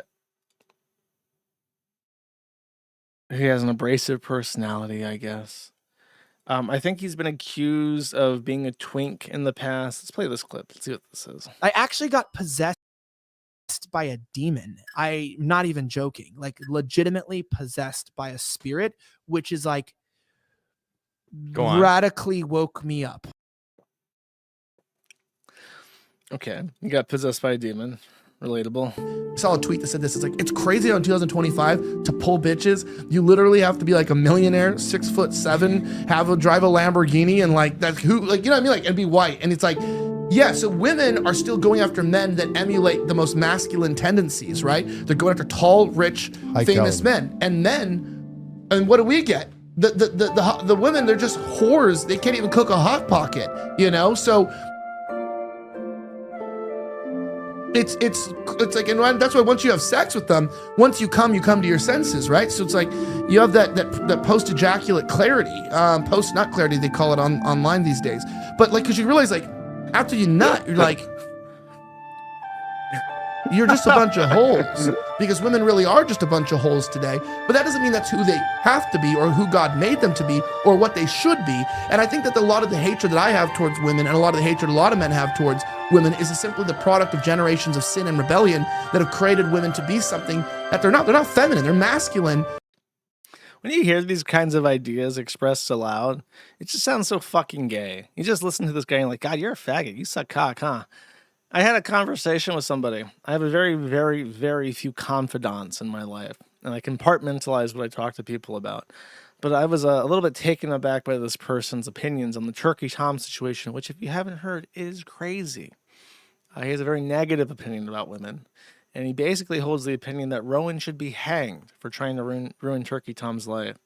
And he had a very negative opinion about women in general. And of course, me as a feminist, as God's whitest knight for all womankind, an ambassador for all women to the male species, I discussed him, engaged him on this topic lightly, because I respect him and I respect his opinion. And to be clear, he's not American, and he will never tell me any information about himself. So I can only guess where he's from. But it appears that in his country, gender relations are simply abysmal, and there's no fucking hope for wherever the fuck he lives to have a normal life. So at a certain point, when you're talking, like I got like the whole rundown, and it's like all talking points I've heard before. In case I'm not being clear, I really hate whores. I hate prostitutes. I hate women who sell themselves. But I also hate Johns. I hate people who buy prostitutes. I hate people who enable pornographers. I think that those things do significant, permanent, long-term damage to the psyche of both women and men. And I believe that it is a disease that we are fighting off. And it's very hard to strike that point, because if you ever try to talk about it, people get very defensive and they get very angry. And while talking to him, I'm just like, if you said these things aloud, you would sound like a faggot. That's exactly how Elijah Safer sounds. He sounds like a faggot. And I don't know, maybe I live in a bubble, but it's just like what you talk about is just so detached from my reality. Because he talks about women as being hypergamous. This is what he says, that where he lives, women are always monkey branching. That women always date multiple men at the same time to see which ones have the best financial outlooks. And they will select men based on which ones make the most money. And they are constantly playing a game where they're juggling multiple men. And all women apparently do this. All women. Doesn't matter how old they are, but especially the young ones, especially ones in college, are playing a hyper-gamous game. I'm just like, where the fuck do you live where this is like your reality? But this is how Elijah Schaefer talks too. Where is this happening? We're like, does this align with the reality? The vast majority of them do. Yes, Josh, glad you learned. It's just fucking gay. I don't believe you. I don't believe you because I've never encountered this. Like, what are you doing? How are you fucking up your life so bad where you're only dating like promiscuous prostitutes who are trying to play some sort of fucking game? Like, I just don't, I couldn't even replicate your fucked up life if I tried. I could never be Elijah Schaefer if I fucking tried to be. I wouldn't even know where to go. But hypergamous, I don't give a shit. It's your gay word for gay men, so that's why it's hypergamous. You're gay. You're gay and you suck lots of cocks. You hyper suck lots of gay cocks, okay? Just like Elijah Schaefer in your hypergamous life.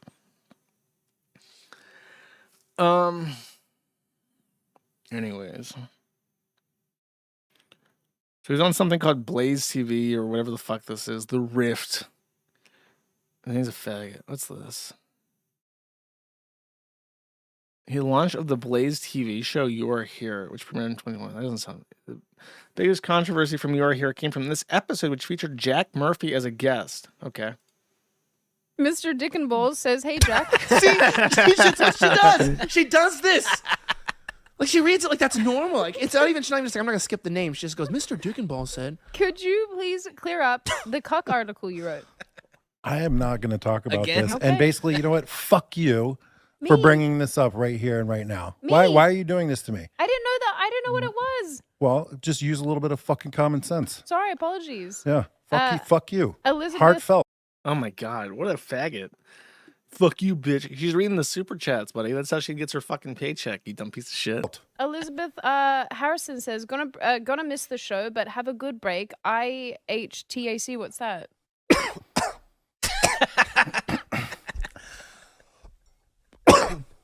What? Nothing. I literally was just coughing. It's just an inconvenient cough. Okay, that's pretty funny. I never got into the whole,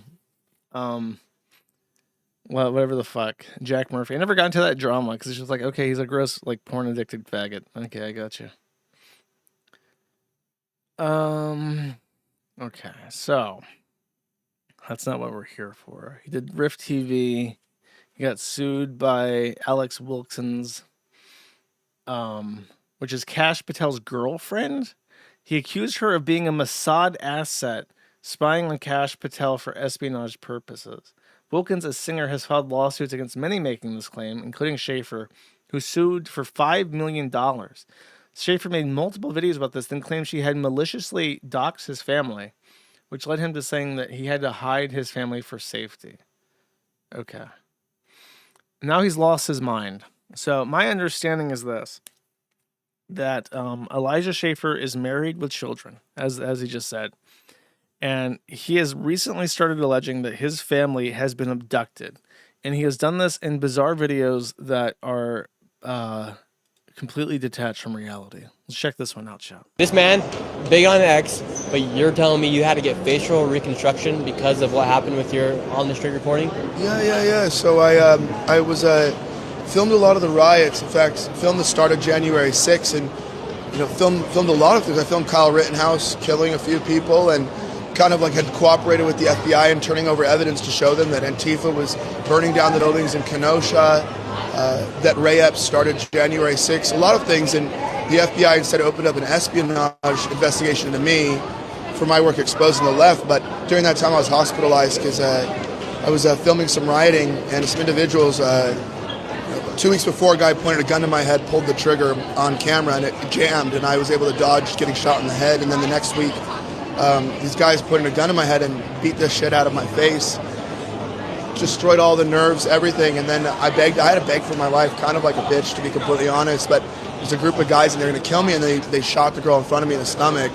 And it was a pretty crazy experience. But I sort of retired after that because I got kids, and I can't. Where was that at? That was in Philadelphia. Whoa. Yeah. So just stay safe is all I was going to tell you. It's kind of like there, and just stay safe from the federal government too, because the first violence on January 6th of the barriers going down and Ray Epps starting it, I was there. I filmed it.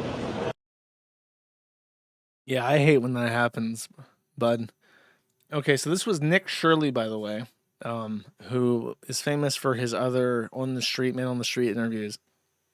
However, Schaefer himself published this video. So you might say, I don't know, maybe Schaefer was like on something, maybe he was coming off of medication and he was having like an episode, and Nick Shirley just caught him at a bad time.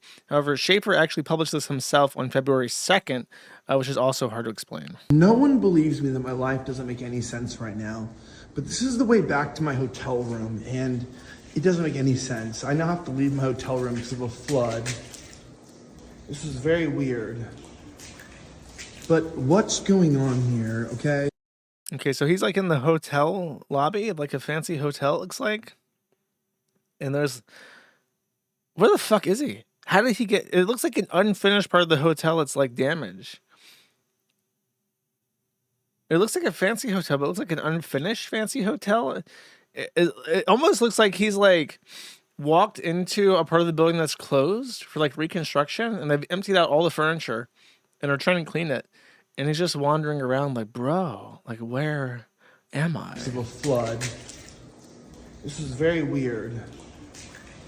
But what's going on here, okay? It's very bizarre. So there's some water moving here. Okay, cool. Won't walk in that. My feet are wet. And then we got some... It's like, I won't walk in that, but he's walking in it. Someone in chat says that he's in Texas and the pipes froze because they don't bother insulating pipes in Florida or Texas. So the pipes froze and busted, and that's why there's water leaking out. And he's just splashing through it like a child. Flooding, I guess? Okay, it's falling on me. But what even is going on, right? There's a thing, okay? At least I can like take a seat and actually rest. But then I have some what? Some Diet Dr. Pepper? Okay. What? It's like the Stanley Parable. It's like at some point you come to the end of a very long hallway and it's just like... Dr. Pepper? That's your reward. That's your Easter egg. You were walking through the liminal space in the forbidden flooded territory, and you found the secret Easter egg Diet Dr. Pepper at the end of the hallway. It's free. They don't want you to know this, but the Diet Dr. Pepper in liminal spaces is completely free. I have several cases at home, chat. Okay. So he's made some tweets since this bizarre video. He says, my stolen car was recovered by U.S. Customs. I am the victim of a serious set of felonies, including gun theft. Someone from my inner circle is involved. This is an international probe. I don't know who I pissed off. I have evidence and will prosecute. I can't say anything else. And then this... Is that him? on a car, I guess. I do not know where my wife and kids are, and I cannot get a hold of them. They are being filed as missing persons. They have gone missing. The last enforcement confirmed someone in my household set me up. They planted drugs and said I was a criminal. This will be a public trial by the FBI, because famously the FBI tries people. I am the victim of serious targeted felony crimes. I am not suicidal. They have kidnapped my family. They have stolen my money. I will bring justice. I need the public to know. I am in Virginia. The government is aware. I believe the FBI is trying to destroy my life and kill me.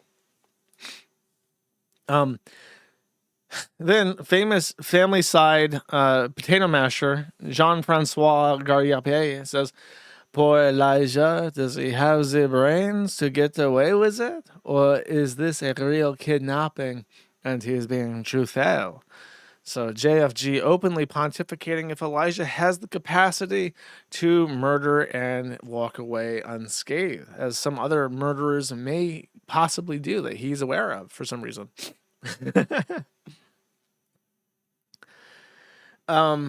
Then, as a result of this, Milo Yiannopoulos began leaking text messages he had with Elijah Schaffer. Now, I know nothing about Milo Yiannopoulos. Oh, I do know quite a bit about Milo Yiannopoulos. He lost a lot of his money. He gets fucked in the ass by black men. He's supposedly straight now, but he takes the BBC. He still lives with the guy that fucked him in the ass before he became straight. I'm supposed to believe that. And more than anything else, he's Jewish. He's got a fake Greek name for some reason. But he's Jewish. But more than anything else, this man has the biggest, blackest blackmail ever. This guy's blackmail folder is called Just In Case and Every Other Day, where he has perhaps terabytes of blackmail. It's so easy. Terabytes of blackmail. Dozens and dozens of blackmail ready to go at a moment's notice. He says that he no longer engages in blackmail. However, very evidently he does, because when push comes to shove, Elijah Schaffer is getting blackmailed as soon as the chips are down for him. Elijah says to Milo Yiannopoulos, "I've seen a dossier someone put together. Everything is coming out. My advice is to check yourself into a facility sooner rather than later. There may be a life for you after this, but it's going to depend on being totally honest about all the details, and it's going to require sympathy. As far as I can see, drug addiction is the only card you have left to play. If I were you, I'd go out of the way to be generous and decent with the wife and kids." This is Milo to Elijah, I guess. Okay. It says, "You may want to go offline for the next week or two." What do you mean? Cease and desisting people right now? But I got my car back, so that's good. Milo asks him, "Are you stupid?" And he says, "What do you mean?" "Wait, just seeing the top of this. Hey man, I'm going through some tough things. Can you help me here?" "What dossier?" "Shot you a call."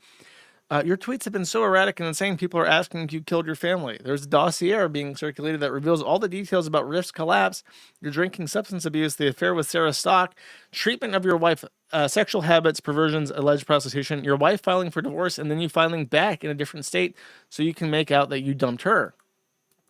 That's quite a bit. So as he explains, despite being a quote-unquote conservative, definitely not gay influencer, Milo Yiannopoulos alleges that in February 2025, Sarah Stock and Elijah Schaffer began sleeping together. The affair ended on the day that she got engaged, about 6 months later. In that time, they experienced multiple pregnancy scares. It is alleged by one former acquaintance that Sarah got at least one abortion. Stock and Schaffer had sex on the day they met at the CPAC conference. Oh, really? In the conservative PAC conference? I can't believe this. In recordings of Stock confessing the affair, she claims large amounts of alcohol were involved. They told each other they loved one another. Elijah told her he was thinking of leaving his wife for her. And this is, Stock's husband has met Schaffer many times, but did not know about their sexual relationship when he proposed. In this recording, Stock can be heard admitting that to the affair, adding that she does not plan to tell her husband about it. Take any accountability at all. Okay, this is very quiet. Let's try to bump it up just a bit. Because it obviously was my fault too. It happened between us, but even that was not I don't know. I felt like it was like he got me like very intoxicated. Like I don't even like remember most of it. And I was even like thinking back because it was like at CPAC the 2 nights you're there, and the second night I was like breaking out in like a rash, and so he's like, oh, like get some Benadryl, it'll help with the rash. And like now I'm thinking back, and it's like that's probably why I like blacked out, because he like intentionally gave me Benadryl and like fed me a bunch of shots and stuff. And like obviously that's like stupid on my part to like go along with that, you know, but at the same time it's like he obviously like knew what he was doing. So he had it in his mind. Benadryl, what? Like, does that just make it increases like the toxicity or something? Like, gets you really screwed up? Yeah, like mixing like a drug like that with alcohol. When was what was this? CPAC? That was when I very first met him in February. Where was CPAC? I don't even remember this. Oh, DC. Oh, that was in DC. Oh, I got you. Yeah. Benadryl for a breakout? Yeah. Yeah. Okay. That's crazy. I have no idea who this woman is, but she sounds mentally handicapped. Is that like, I think I've seen her post on Twitter, and I can't remember what it was. I don't think I followed her. She deleted. When I heard this news, I went to Twitter to see if I had been following her because I recognized like her face, and she had already deleted her Twitter account. So I didn't get to check and see if I was following Sarah Stock. So I don't know my level of shame here. I know how. Once again, like I'm saying, like I'm not saying I don't like have any fault in that. Like it like definitely like ate me up for like a long time. Yeah. I feel very bad about it still. Yeah. But yeah. Damn. Yeah, that's it's tough, and I mean, I don't know how you feel about the guy now, but it's like it's probably worse that you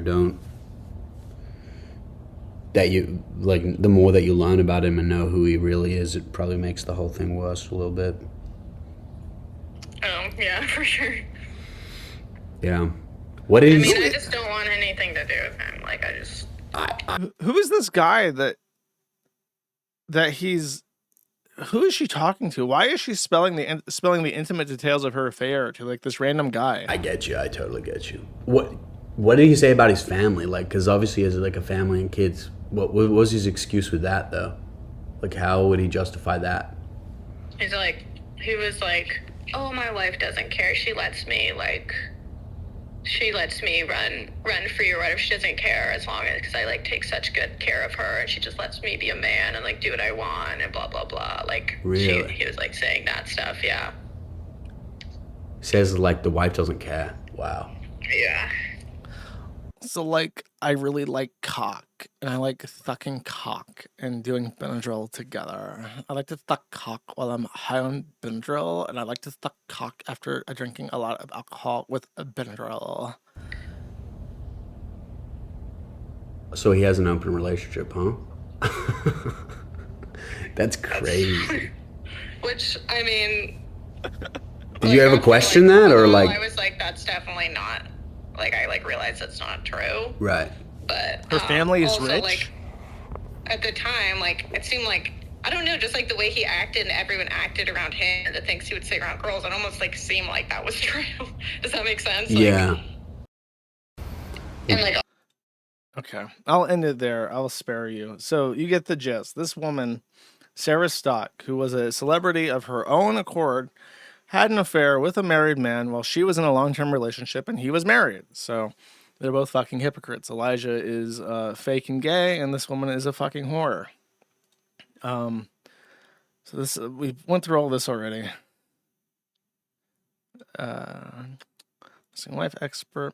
This is the divorce. He did file for divorce, but he filed for divorce after she had already filed for divorce from him in a different state, which is why Milo said what he said. Supposedly this is leaked audio from Milo shows Elijah being abusive towards his wife. Let me make sure my audio is in order before I play this, so I do not blow out your eardrums yet. Okay.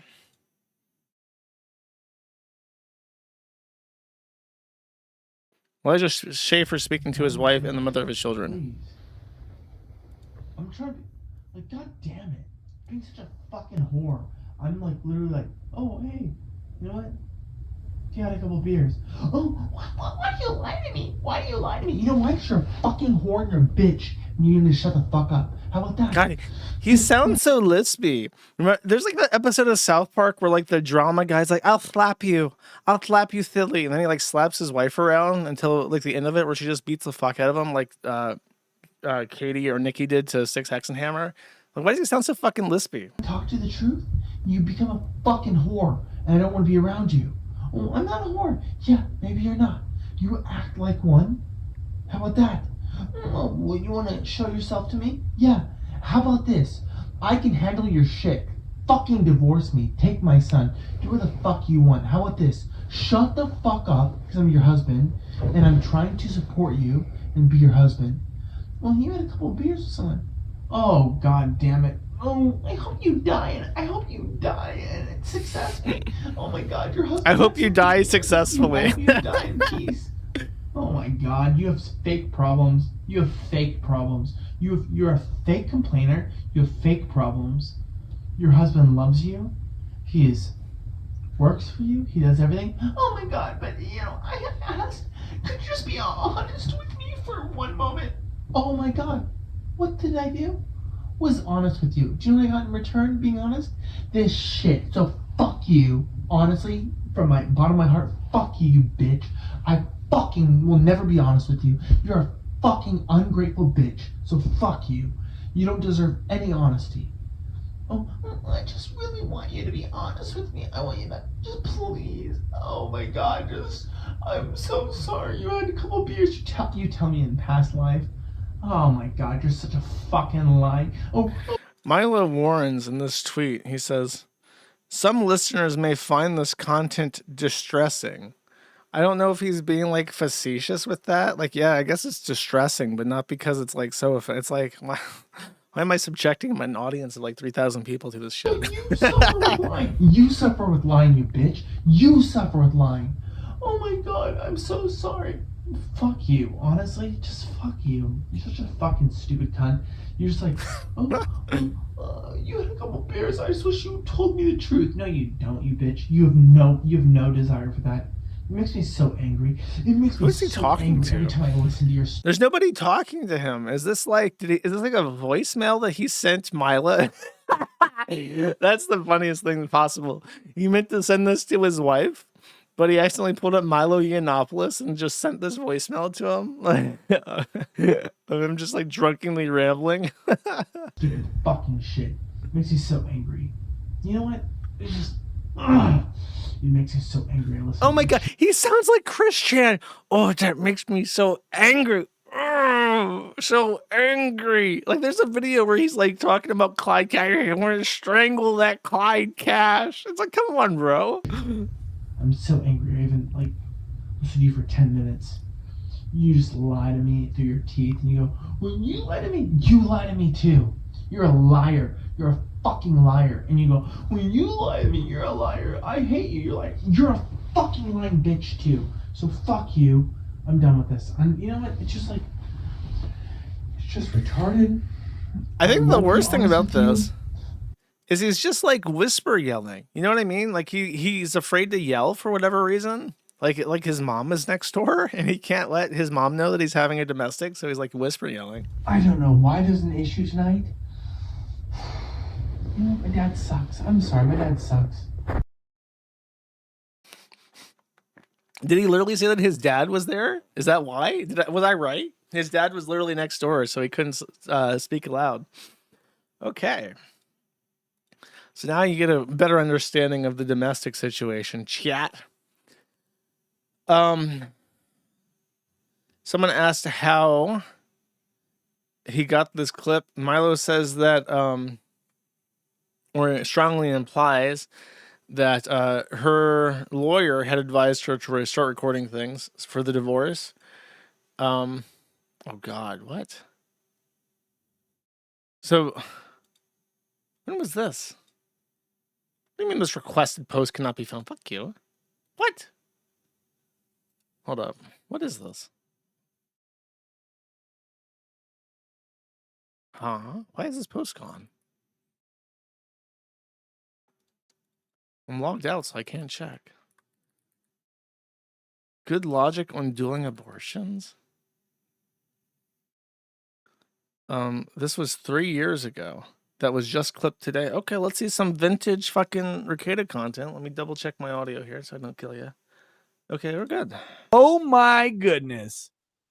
Oh my goodness. Hey, what's up, man? Wow, I got in here with two amazing studly men. I'm very He happy to is meet you. What's up, gay. guys? He's gay. I've never heard this guy speak before. This is a homosexual voice. This guy is gay. Was that a secret? Did people not know that he's gay? Yeah, it's weird. The new Save Elijah bill is all about protecting child pornography. It's very strange. Very CP friendly. And look, Chrissy just Where's my audio? Oh, this was not encoded correctly, was it? Well, I gotta know what the fuck it says now. Hold up. I'll process it real quick. Okay, attachments. FFmpeg in. God. This better be fucking worth it, all I gotta say. Why can't I do this? Then I want downloads Elijah Og. That should be fine, right? Nice little open source audio format for us, chat. Okay. Very good. But I was gonna say, like, I was laughing because cockle porn me is Oh God. in line with cockle porn me is in line with the homosexual / family shit. Bro, there's like 3 basic standards for sexual. So wait, you're saying that gay, family, like so incest, gay, Cuckold and is cuck gay is all the family. same? No, it's all the same. It is. Okay, cool. Yeah, I agree with you. Here's the thing, there's like 3 basic rules to being a man. You don't have to be a Christian. You don't have to be like dude. Everyone's got their own fetishes and stuff. But here's the deal. Number 1, we don't fuck kids. So like CP, child molesters, groomers. We should Gross. all agree. All men have these like bro codes that we Disgusting. should talk about. Just Disgusting. no. Yep. No. Yeah, those people should be sledgehammered to death. They should die. Unless it's Patrick Melton, then it's okay. Second of all, or should help them. You don't do incest / cuckolding stuff. So no one touches your wife but you. That's different. I know people have touched other people's wives. Okay, that's humiliating for them, but you don't do that. No one touches your family, your sister, your mom, your dad. You just your family stays out of the shit. And I would say 3 sexually. The other third term is like you do not get involved in anything that violates 1 or 2. So it's like just they don't do 1 or 2, and you don't do 1 or 2. You just don't get involved in that. However, we have a insane attraction in our culture that people are into this kind of shit. And my question to them is, why aren't you dead yet? Okay. So we should kill cuckolds, I suppose. Interesting take.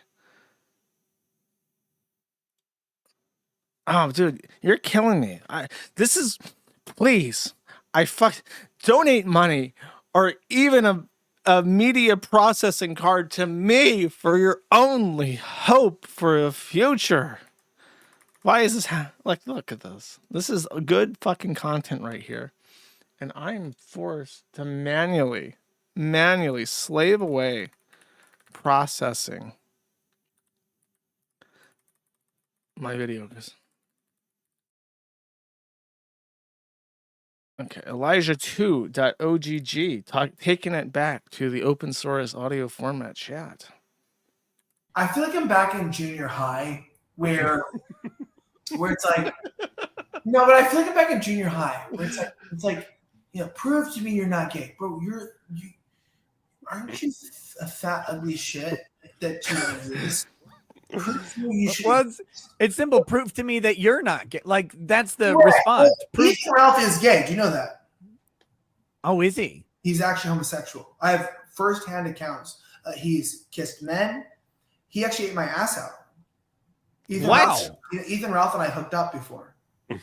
So he ate your. You don't want to ass. admit that. Well, it wasn't gay for me because Ethan Ralph, you know this. Dude, so like, this sorry. guy's so you were fucking just being gay. a bro. You're like, he's hungry. You're like, Nick. I got an all-you-can-eat buffet, and so then you pull your legs back, and then he's just Right. going chow town. Nick, stop pretending you haven't seen the video yet. Well, it wasn't gay because I didn't take a picture of it. Joe, this is still television. We have to dramatize. No, like, but I don't know what's pulled my going on. legs back okay. on my head, and it wasn't gay because, as you've said, Nick, you have to take a picture of it for it to be gay.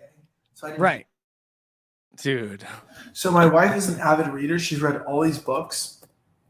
Most Oh of no. Oh no, his wife was reading about the Minotaur milking barns chat. Oh, jeez. These women, you know how these white women are. signed by the authors, so we're pretty cool in terms of the fact that, yep, our people who rent rooms are better than your people who rent rooms, so we're cooler than you. But we get signed by room renters.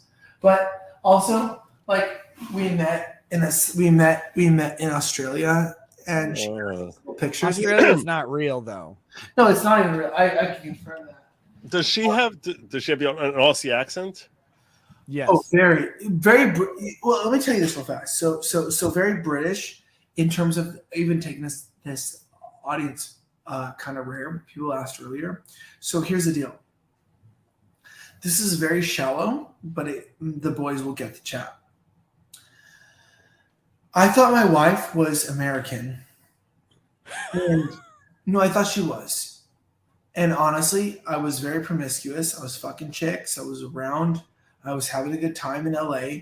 And dude, I don't give a dude, you conservatives come in here. I don't give a fuck what you think. I don't give a fuck. I honestly don't care. I don't care. You're mad? I interview all of your people more than anyone would. Do you think Rekieta swung with these guys? I think there's a high chance that Rekieta swung with these guys. At least with Elijah. You know he got Elijah in the hot tub. Just don't complain. Just stop. Stop now. I will talk to anyone and everyone. No, just don't even try about the fact that you're not conservative for me. I'll never be conservative for you because I'm not conservative. So, I was wrong. He's not conservative. I wanted to have a good life. I talked to some chick. Dude, the minute 1 week I ignored her, by the way, she had to do with women. She ended up telling me, like, low key, I am a virgin. I shipped that shit over to America. I'm like, we're getting married. Like, whores beware. You have to marry a virgin if you can. And I did. And I shipped her from another country. I love her. She's a gem. And I brought her in. People are like, why don't you have kids? Are you a faggot? You don't like women? Dude, sure. Okay. I don't care. Yes, I'm a faggot. I don't. I fucking paid $37,000 to get her over here because I need a beard. Finally, it's out here. It's out. It's a very expensive beer. Ralph is a good ass eater, but it's not that good. Oh my god. Holy shit. What a fucking nightmare. This post is great. Who the fuck did this? Temperance, I forgive him for not understanding what a free codec is. Rambles about porn, says his dick isn't impressive, and then threatens Ralph. Fuck me. Okay, this is 112. Oh yeah, chat. We're doing some live encoding here. That OGG. Okay. Yes. So here's the thing. Last one. So everybody watching this right now in the chat is a man has looked at porn. Yes. They have at least one time. Yes. Okay, all of us fellow married men, you guys are all jerking off to porn, right? I mean, at some point in time, yes, of course. Yeah, everybody has looked at porn. Yes. Okay. Joe all the time, but everybody else just once. Imagine you are the porn, but you don't have any fucking. You have no fucking progress. You're fat. You're ugly. You're disgusting. We're gonna expose you. We have you fully on video, and we're very happy to talk to you specifically. But that's all I'm gonna say. Ralph. Sounds Ralph. So you Release the ass eating video, Ralph. We need it. You can do it. You can be famous again. Release the Elijah Schaefer ass eating video. We won't judge. basically the porn star who can't write the script. Oh, my dick's not that impressive. No, It's crazy. What a crazy fucking thing. Okay. So now we have to talk about the other woman. So this guy, Elijah Safer, a homosexual man, needs a beard. So he imports a virginal Australian woman into the United States, paying quite a bit of money for the process. They have children. And then he decides that he wants to fuck one of the dumbest horrors ever. Enter Sarah Stock. You may remember I've talked about her one and only one time on my stream. Sarah Stock got engaged and posted a engagement ring on Twitter. In the background, there's flowers. It's quite scenic, quite nice. Very, she says, I won. So she got married. She got wifed up. But isn't there somebody you forgot to ask? Pearl Davis. Pictured wedding ring, not pictured the man. I think I said this when the stream happened. But in case you need to know, a wedding is not for the man. A wedding is for the woman. The wedding, the ring, the engagement procedure, this is all for a woman's little girl fantasies of being wifed up, okay? The dream wedding has nothing to do with the man. The man is irrelevant to this equation. What he gets is the wife at the end, okay? That's the procedure. So Pearl Davis says, pictured wedding ring, not pictured the man. This is because Pearl Davis is a black coal burner retard who looks like a retard and is unfuckable and unlovable by anybody normal besides black men from the Dominican Republic, and is jealous. She then retweets this a second time and says, hottest right-wing e-girl taken off the market. Conservative women will be using their marriage and family to build their brand. Pearl Davis, of course, is a retard whore and has no brand besides being a retarded whore coal burner. And then they get into a little back and forth. It's irrelevant to this point. The point is that I've only mentioned her once before when she got into a slap fight with Pearl Davis. This is her content. How to ignore the feminist hags and get married young. Answering the woman question with Tim Gordon. These top 5 countries of origin for legal immigrants to the United States. Trump goes DEFCON 3 on Somali scammers faking autism. Fifth wave feminism, the UN's new agenda to destroy femininity for good. So, attractive young woman says, I'm going to build a career as a Christ is Kang grifter. I'm going to denounce evil feminist hags. I'm going to show them how to truly be trad. And then, of course, she is literally the dumbest Valley Girl whore that has ever lived and fucked a homosexual man while fucked up on Benadryl. That is the reality of your base trad e-girl chat. Unfortunately, putting her in a position where somehow even the most disgusting coal burner fridge that has ever lived is somehow able to take a W from that. I'm sure Pearl Davis is elated that somebody she doesn't like is a retard. I already read that. Deport Sarah Stock, formerly Ontario-based Canadian American. You got to go back. We'll trade PPP for you, okay?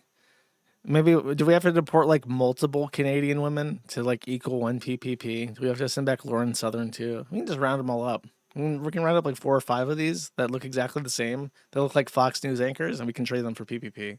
We'll say PPP. And then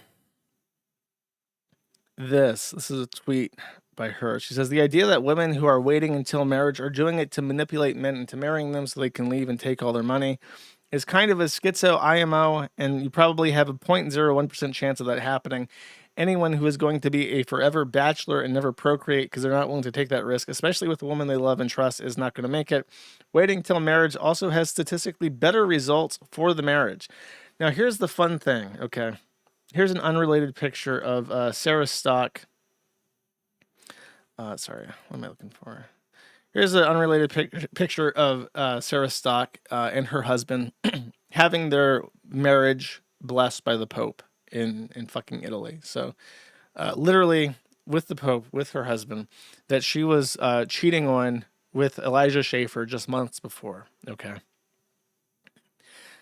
Her husband, I believe, waited for them to get married before she put out. So while she was fucking around behind his back, this guy was literally waiting until marriage to have sex and consummate their relationship. That is dire. That is dire. I don't know how you get that dire, but that is one of the most dire things I've ever heard. This guy thought he lucked out because he got like a woman way out of his fucking league. That's like a grifter on the internet. He's like, yes, I'm gonna wait until marriage and do things based and trad for my base and trad e-girl. And then he's getting cucked, waiting to consummate that marriage. That's fucking dire, bros. I have no advice for young men or women. Actually, I take it all back what I said after the Turkey Tom segment. You're all fucked. Just have degenerate, abusive e-sex with each other. Who gives a fuck? Your generation's cooked, as they say. Your generation is roasted for 6 hours, 1 hour for 2 pounds in the oven. You are roasted, buddies. Fucking roasted.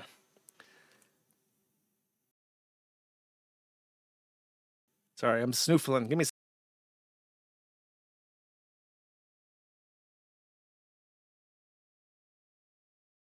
Okay, I'm back. Sorry, I was sneezing. This is on Threads. I didn't even recognize what fucking website this was on. Apparently, it's Threads. So everybody loses today, in case you're wondering. Young men who want to have as much degenerate sex as possible, young women who want to have as much degenerate sex as possible, trad cath e-girls, trad cath men, you're all just losers. You're all fucked. Become an ascetic monk, live in the highlands, practice Hinduism or some shit, worship Vishnu. What does it fucking matter? Move to that island in Greece where they've never seen a woman. It's over. Next, Ethan, Oliver, Ralph. What's going on? Okay, hold up. So, hold up. Ralph is still alive. This may shock many of you. You may not know what to think about this, but here's the gist. Okay. In Mexico, once upon a time, Ethan Ralph went to Venezuela from Mexico to meet a famous pornographer in Colombia. He hung out at this pornographer's house for a little while, and he was introduced to some people. One of the people that he was introduced to was a woman who goes by the stage name Scarlett Hampton. Scarlett Hampton is an actress, you could say. What she stars in is Blacked.com interracial pornography. She's a whore. She's a literal prostitute. And Scarlett Hampton has realized that there's a vacancy in a specific demographic that she, having aged out of the Black.com pornography market, is hoping to fill. This literal used whore is trying to become a tradcath grifter on the internet and is now pandering to sexually frustrated conservative men. That is not a joke. This is literally happening. So Ethan Ralph, of course, has fallen head over heels in love with this whore. He's already admitted that he watches Black.com pornography. Her rate is like $1,000 an hour to hire this busted up coal burning whore. And he celebrates openly celebrates for him that Scarlett Hampton likes his fucking tweets on the internet. Okay. When he gets a like from her, he's like, awooga, literally doing the awooga eyes emoji. Sad and pathetic, if I say so. So he's even tempted, openly flirting with her. I might go to Las Vegas. The urge to go to Hackamania if at Scarlett Hampton is going is starting to overwhelm me, he says.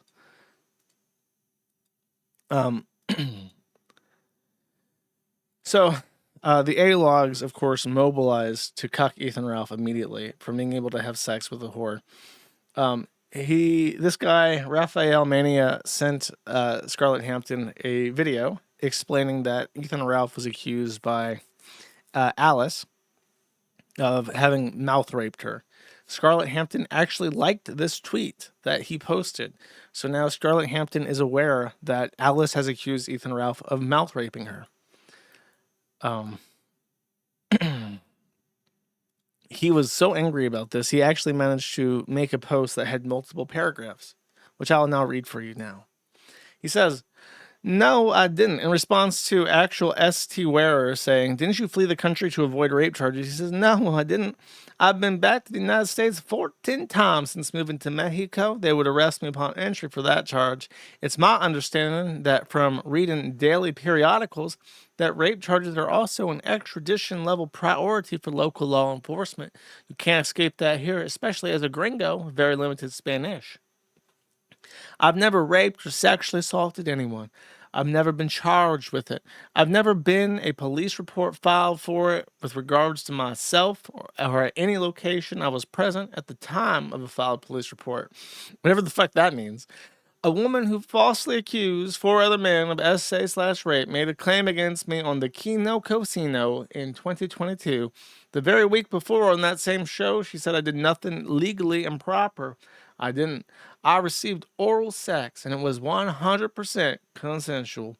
I don't know why she changed up. I've since been told by former Kino Casino insiders that she was promised more features, but instead was cut her out of the program shortly thereafter. Sounds right to me. Anna Jaworski and Ashton Parks are much worse people than the mentally troubled woman who made multiple false allegations against multiple men. It was a huge mistake to get involved with that person, particularly when my fiance was 6 months pregnant. I'm a huge piece of shit. I'm fucking mouth raping retarded bitches while my wife is pregnant with my child. I'm fucking dumb. Her father was also obsessed with this woman, and I knew that. A weird but true little factoid about this life-changing lapse in moral judgment. It really affected my partner in a deep way and set off a chain of events that completely changed my life. Portugal 1/22 into 2023, Ralph Male finale. Wow, really? Mouth raping retarded women while your wife is pregnant hurt her feelings? Man, that's another lesson for you young men out there. If you ever are married and your wife is pregnant, don't mouth rape random retarded girls. It will hurt your wife's feelings and can have life-changing consequences for you. Fun fact. Butterfly effect. Who knows? Who could have known? You butterfly flaps his wings and then suddenly your whole life is fucked up. Who could have seen that coming? I'm not some sort of oracle. I'm not a seer over a crystal ball. How am I supposed to know that a little penis in mouth action in Las Vegas would result in such dire consequences years down the line for me? Just not possible. Just how life goes, as they say. He says, it's unfortunate that insane people like you assault the limits of human decency and rationality by repeating this nonsense. Seek help. Bookmark this for when it comes up next time. They're really bothered by Scarlett Hampton coming on a show a couple times. I don't give a fuck. There's your summary for those passing this garbage around again. So there you go. Bookmark this tweet. If anyone accused me of mouth raping a girl while my wife was pregnant with our child, know this. It was a consensual mouth fucking. Everything else is true though. I'm a good guy. Next, Scarlett Hampton retweeted or reposted this. S clip says Nick is the Dark Knight of politics. And it's a Nick Fuentes clip. She says, I show gratitude to modern women who are men takers, kitchen haters, cake burning bakers, coin chasers, fake lady cat turkey. I will outbase fake lady like kitty cat turkeys in 2026. Just scratch and lick turkey lady. Scratch and lick kitty cat. Fascinating tweet. Interesting perspective. Haven't heard that one before. Another retweet of Nick Fuentes. She says, great point. Women need to make America hard again. And then another Nick Fuentes tweet. She says, exactly. Women need to entertain men. In reply, or she retweeted a post that says, my value isn't based on my sexual history, despite the fact that she's been blacked by black men for money. Interesting take.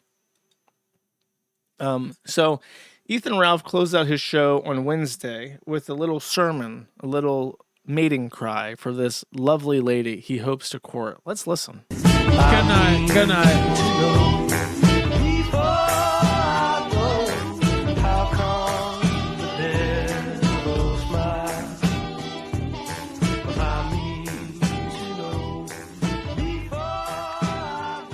Scarlet, mommy. Mommy Scarlet, please. Please, mommy Scarlet. Won't you tell me what to do? Please. Please. It's a nice little clip. Let's play it again.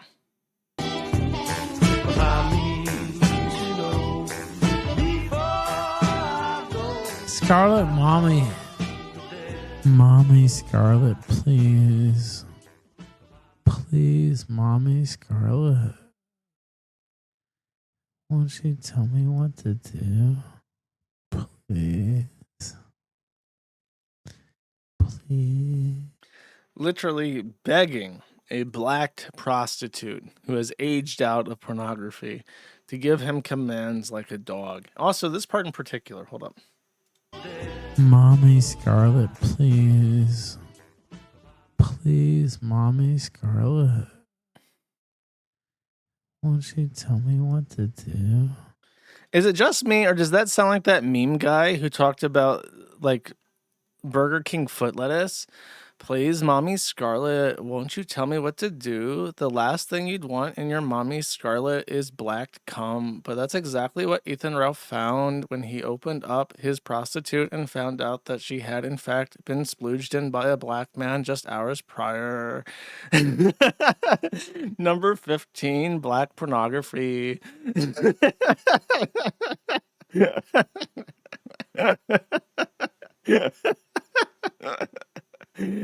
You know I nailed it.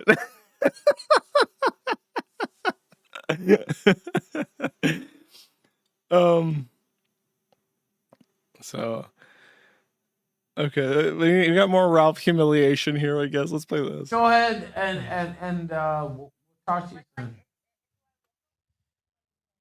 Dude, you look. Yes, you look okay. Yes. No, you look fine. Just come back and we'll wrap up after that. We'll wrap up after that. Would you let me drink your bath water?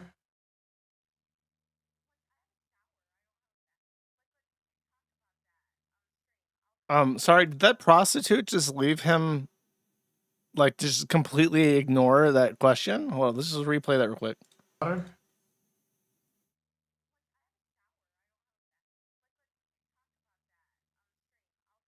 Is this what they All call right, go. Okay, go. All right, you're ready. Go. No, go. No. It's over now. Yeah, go ahead. Go. Yeah, I'm still alive. Yeah, I know you had to come on because they're fucking. All right. We'll talk soon. take that robe off with my teeth. Okay, all right. Yes. All right, bye.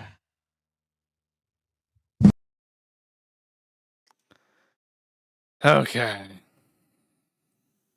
Go ahead and So, yeah, that's pretty embarrassing. Let's keep going. I'm enjoying this. 9 seconds of Ralph. Okay, what could this be? you know what? yeah? I would have you absolutely fucking squirting all over yourself. Versus Ew, look at you know what? Squirting Look at that face of all over incredulity. yourself. It's like a downward angle too. It's like pathetic, sad, pathetic. The way she looks at this like super Eastern Slav face with like the fucking duck lips, and she's like sad, pathetic. One more time. Versus ice. So like Look at that face.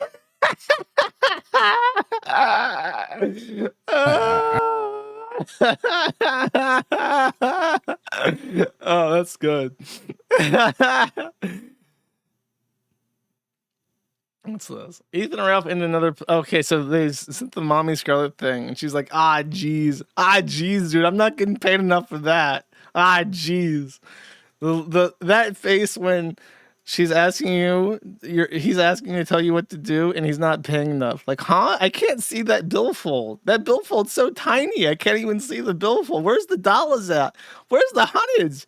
Where's the hundreds at, Ethan? I don't see no hundreds down there. I can't tell you what to do. How about this? Get some fucking money. Get some fucking money, Ethan Ralph. Then I'll tell you what to do. That's your first order. Get some fucking money, bitch. Oh, that's rough.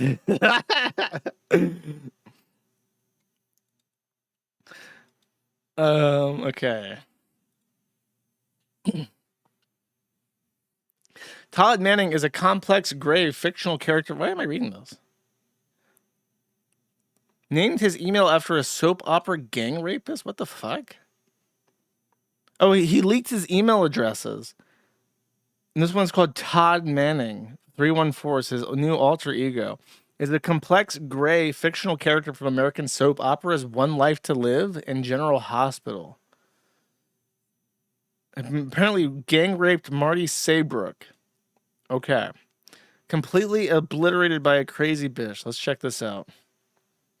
Never mind. I won't slap you. I'm sorry. No, like I just been spit on. Yeah, now you Like have. when you You've love spit on- somebody, like You've spit on other want to- people. you don't want Hey, some hey, fucker hey, to tell you you're Scarlett. dead. Scarlett. In my fucking home, Hey, I will get Scarlett. the case number and I will get that bitch in jail. Hey, I will put that whore in jail. Hey, shut up. Gone. You He's have. gone in that Shut up. Oh my god, this is like watching two heroin junkies under a bridge argue. This is like scary. If I was walking down the street and heard this conversation, I would fucking hustle. I'd grab my jacket a little bit tighter and run the fuck away. No. Oh my god. Why She hung did up on him?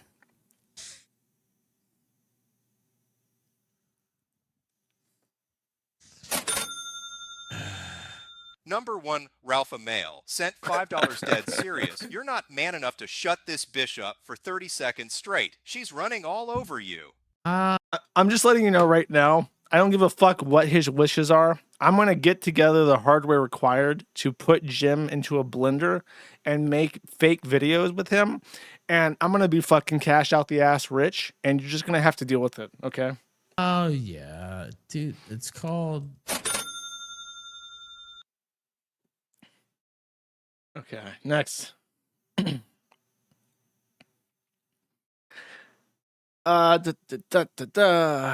Okay, so he was on VIP likes.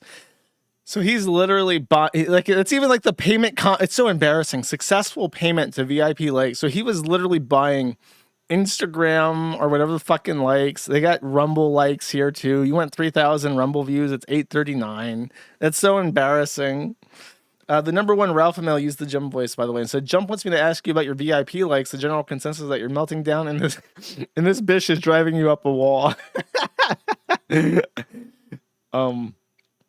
He's leaked this site before, by the way. Dude, look at this. She can do it, bro. If that Sarah Stock woman can do it, you can do it too. The blacked career, nothing that you can't brush off. Just ask Pearl Davis. She's trad, right? She's trad. You can be trad too. We can all be. It's a big tent. What can I say? It's a big fucking tent, and we're all trad. That's the moral of the story here. Okay. Right. Cool. Okay, one last thing, and then I got super chats. I have an update. Last stream, I read an article on Reddit about a cheese wheel. A cheesemonger in Canada, I believe, went to a cheese festival and bought a cheese wheel with the aspiration of doubling his money by opening his own cheese business. After receiving quite the feedback and response from the Reddit community, he has posted an update. Oh, wait, hold up. There's been stuff with Bossman, hasn't there? Should I talk about that? Did somebody send me like a Bossman update? Let me check real quick. I do see post. Here, actually, let me skip this real quick. I'll go back to it. Find the Bossman.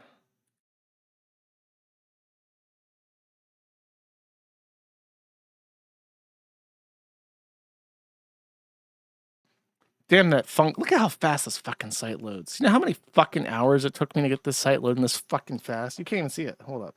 Watch this. Okay, we're going to go to the homepage. Homepage. Gonna go over here. Type in Bossman. Bam, bam, bam. Just fuck. Damn that website nice. Damn that website nice. You know how many hours? It took me so many hours to get this shit running like this. And it's not even at maximum sneed, chat. We're not even at maximum sneed. We'll one day be at maximum sneed. Where the fuck is my compilation, goddammit? Okay, here we are. Bossman. He's with his parents for 2 days outside of rehab, and he's streaming. And there's a very specific clip of him with his mother that I would like to share with you. He gained a little bit of weight while he was in rehab, because you can't smoke meth in rehab, but you can eat. So he does that. Okay. Where's the video of...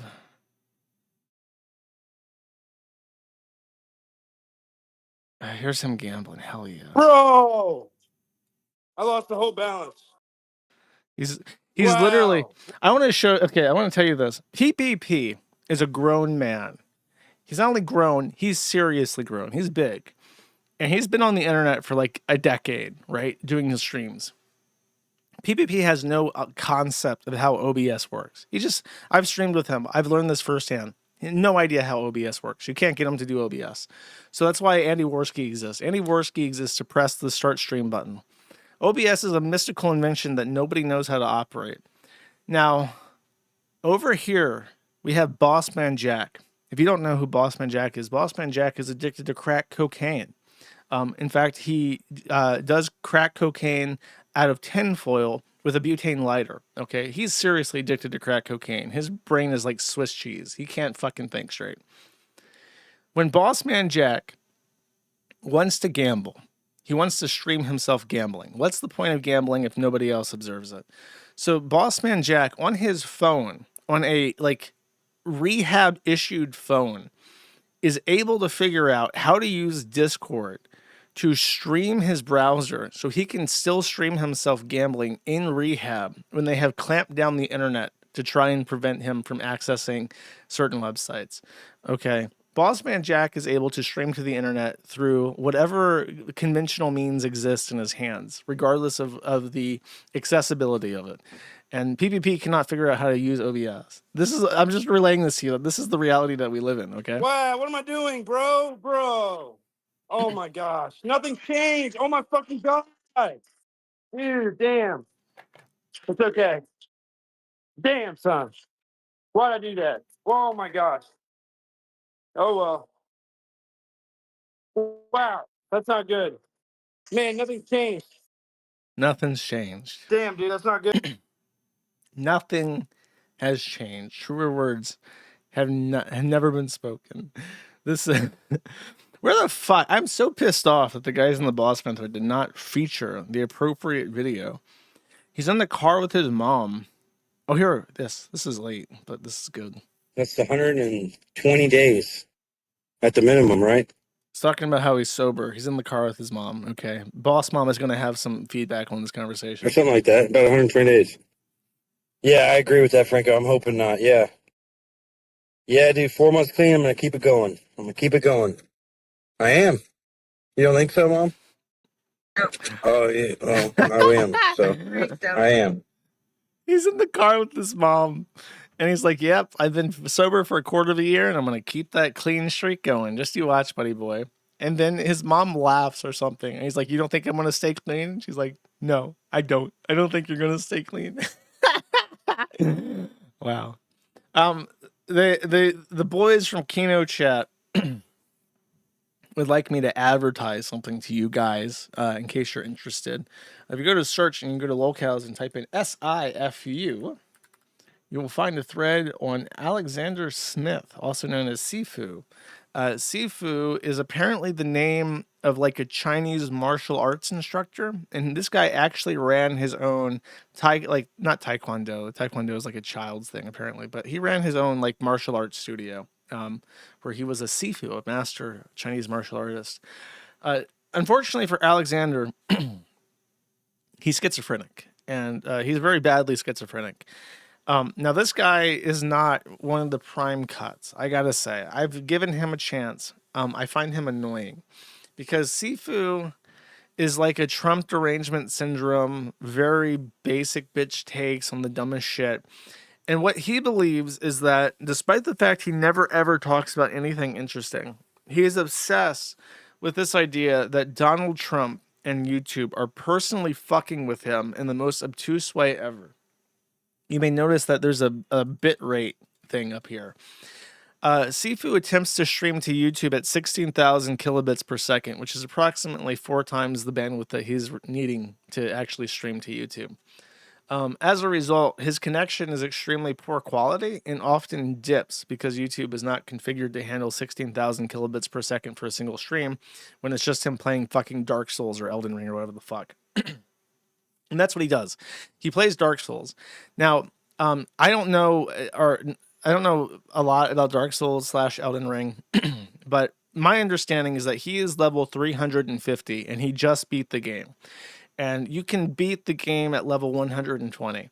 So he's effectively maxed out. And I was told by the people that watch the stream that his build as a caster is the most bitch-made, easy street way to beat Elden Ring ever. So he's a level 350 caster that rolls around and casts and gets hit by every telegraphed attack ever. And he just runs around the map collecting shards or whatever the fuck. And it took him forever to beat the game. And when he beat the game, he very smugly condescended to people about how good he is and how he found his own tactics and stuff. And he's really, really smart and good at the game. This guy gets approximately 10 people watching his stream at any given time. He believes or pretends to believe that he gets thousands and thousands of viewers.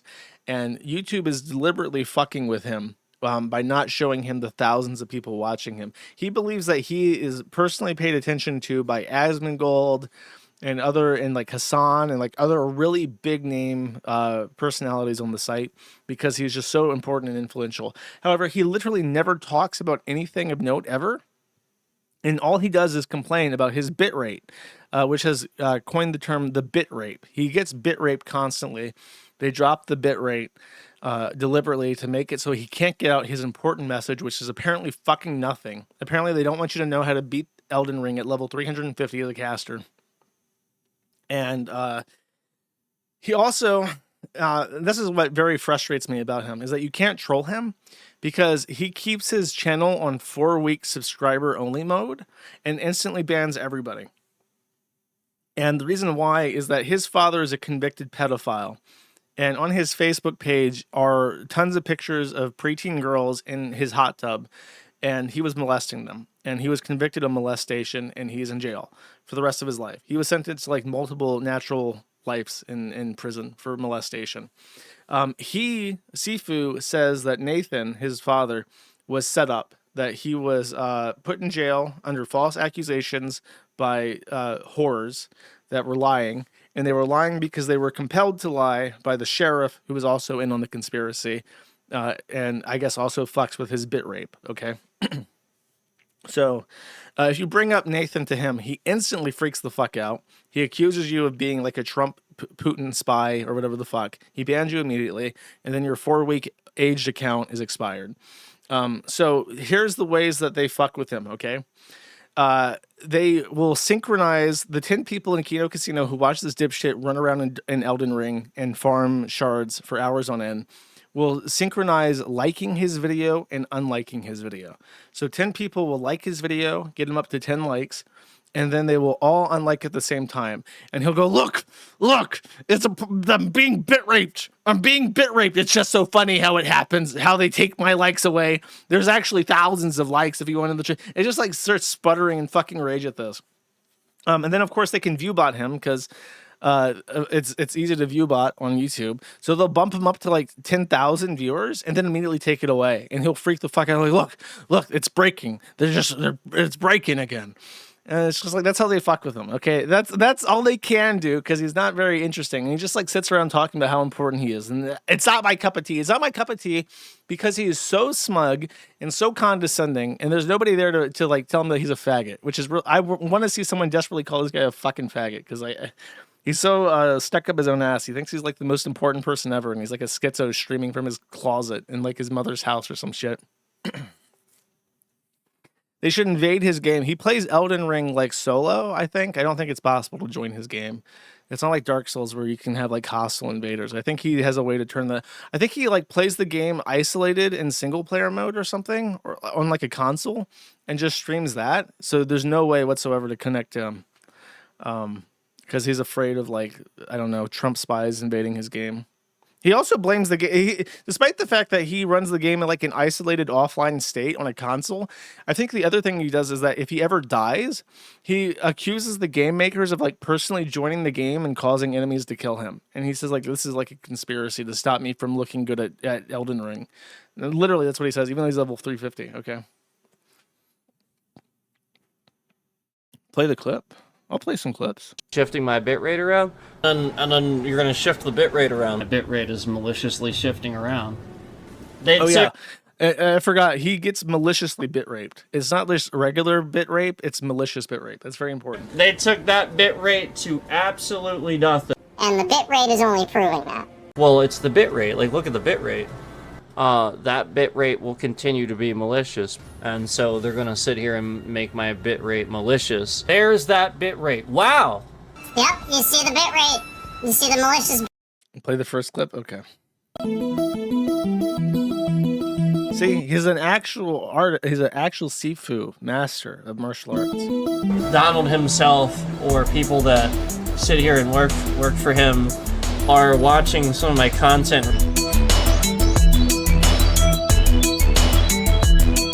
He's very clearly watching me for ideas. Scammers are becoming cops to hide being scammers because they're not being held accountable for what they do! This faggot pulls in with a new fucking Porsche every time I see him. Republicans are literally terrorists. Hail Hitler! The scammer doing this, Asmongold's channel. Like Putin has like a little gay thing. My mom's car blew up in Walmart parking lot! I think retards that are cops vote MAGA and attack people because they're retards. The stream has been very malicious with controlling the views. Did you see the emoji?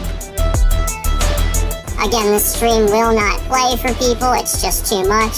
Again, we will file a massive lawsuit against this platform. I had a genius IQ at one time. Did you get diddled? Oh my god, yes. Trans people and furries. The person that's recording the stream right now is a rapist. Sifu, everybody. The new protege of the Kino chat, the dark cabal of actual content producers on the forum, have groomed this man into being their next protege now that Boss Man is fat and unfortunately in rehab for forever and probably going to go to jail once he fucks up again. Sifu is their next hope for a bright future, okay? Let's see. I'll play some of these. I'm having a good time, chat. I'm feeling good, feeling spry. No, the point is that people have been telling me, and we've been documenting and recording evidence. I showed you guys, all YouTube learned how to do was slowly hide things. So they slowly figured out how to make the like button look like 0 if they want to. They slowly figured out how to make the views look like whatever the hell they want, no matter who's in here.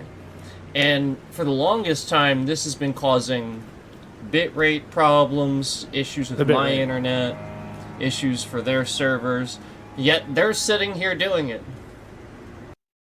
My favorite instrument is the cello. I don't know why. I love hearing the cello. It's like big and round and moody, just like me, chat.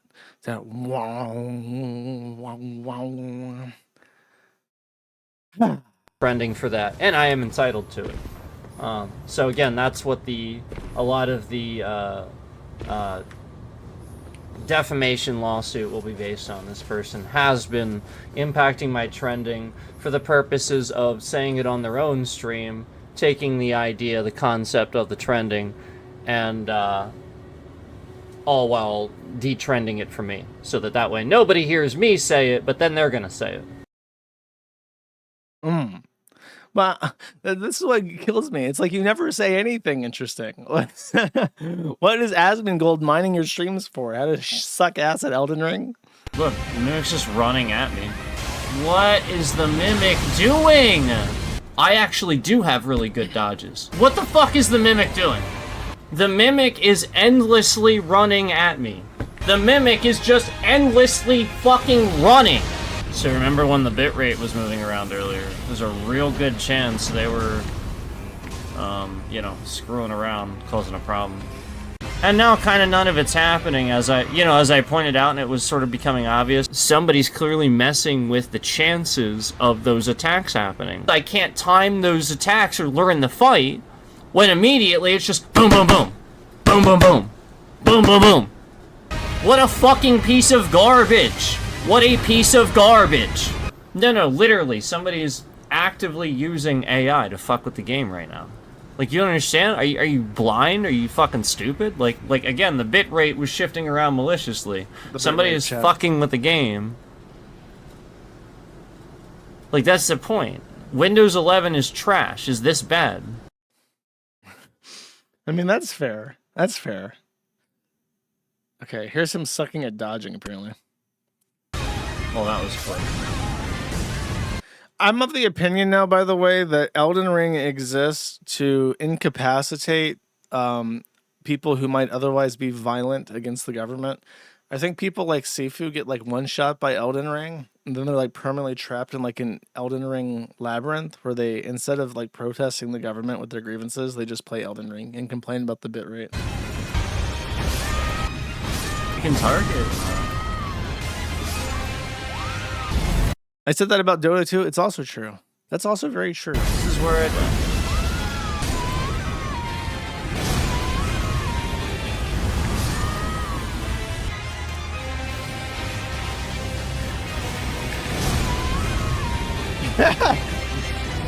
That's like the most telegraphed attack in the entire world. Look at this. And he's like, okay, I'm flying up now. Here I am. I'm floating above the ground. Oh, I'm jumping. I'm going to jump on you. Look, I'm on this level for a second. I'm hovering. Oh, here I come. Oh, I got you. I got you, Sifu. You got maliciously bit raped again. Look at the latest clips. Okay. Let's see the latest clips, chat. I promise you, if I knew where somebody was, I would be at that place tearing that fucking place down while on the phone with the authorities. I promise you. Oh, okay. So And you might be thinking, I wonder. You said that his chat's locked down and nobody's into asking him questions. So why is he answering a question about what he would have done if he had known about Epstein Island? The answer is, and I don't know why he does this. He continuously has a one-on-one conversation with what you might think is chat, but he's just talking to himself. There is no Discord. There's no YouTube chat. There's no Rumble. There's no Kick. He just answers questions as if they were in chat, but nobody's talking to him because nobody watches his streams. Literally nobody. It's like 10 viewers. This is going to be like a Boss Man Jack thing where this guy has 1,000 viewers because of me talking about him. But right now, nobody watches him. Nobody talks to him. But he will continually respond to something. And I don't know if he's literally just insane and is responding to figments of his imagination, or if he is naturally holding a conversation with himself to fill dead air because he knows he's supposed to do that, and to pretend that there is a chat that nobody can see. This is the alternate theory. Either option A, he's just completely insane and is talking to himself, or option B, he's pretending to talk to a chat that doesn't exist because he hopes to convince the people who are watching that he has this big, huge chat only he can see, and that they think, oh no, YouTube really is fucking with him. I don't know which is true. Physically be there. And I'd physically not allow that. I would physically get involved. I would physically rip that building apart, wherever this was. I would rip it apart. Okay, and then Sifu on North Korean faggots. So this is what's happening. These faggots that are faggots, and they're stupid, and they're very little education. Okay, I got it. This is the hot takes that Asmongold is mining. He's taking notes. North Koreans, stupid, faggots, uneducated. Ah, yes, I see. They're fighting a war that they don't know anything about. They're just told to fight it, and they're all angry faggots. And they probably are too. Yeah, they probably are. They're probably very angry faggots. That's the point. Another light comes on. Ah, light. There it is. There it is. There's the light. Sifu dyed his hair blonde. I was wondering why his hair was different.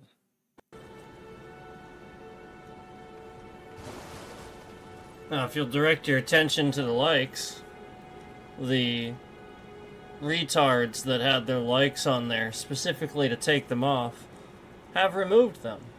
So if you'll direct your attention to the likes, where it was at a certain number, they have just removed all of their likes. For purposes of, detrending, just de-escalating. Oh, that's right. He thinks that the people who are bit raping him with the likes are doing it because when they retract their likes, he thinks that in the algorithm it takes them off the trending page. So he thinks that in a fair, equitable world, he would be front page on YouTube, like Joe Blow opens YouTube.com, and it's like this Sifu Elden Ring stream, and he'd have 16,000 viewers getting showered in cash. And it's like, oh my god, you're so good at casting spells against the boss in Elden Ring's level 350. And he'd be like, yes, I know. I'm a martial arts expert, actually. And if I was on Epstein Island, I would be tearing it apart board by board with my bare hands while on the phone with the FBI to let them know. That's what his mind's eye is. Like, that's how he sees this stream. Tricking the system. Things like that. Bunch of retards.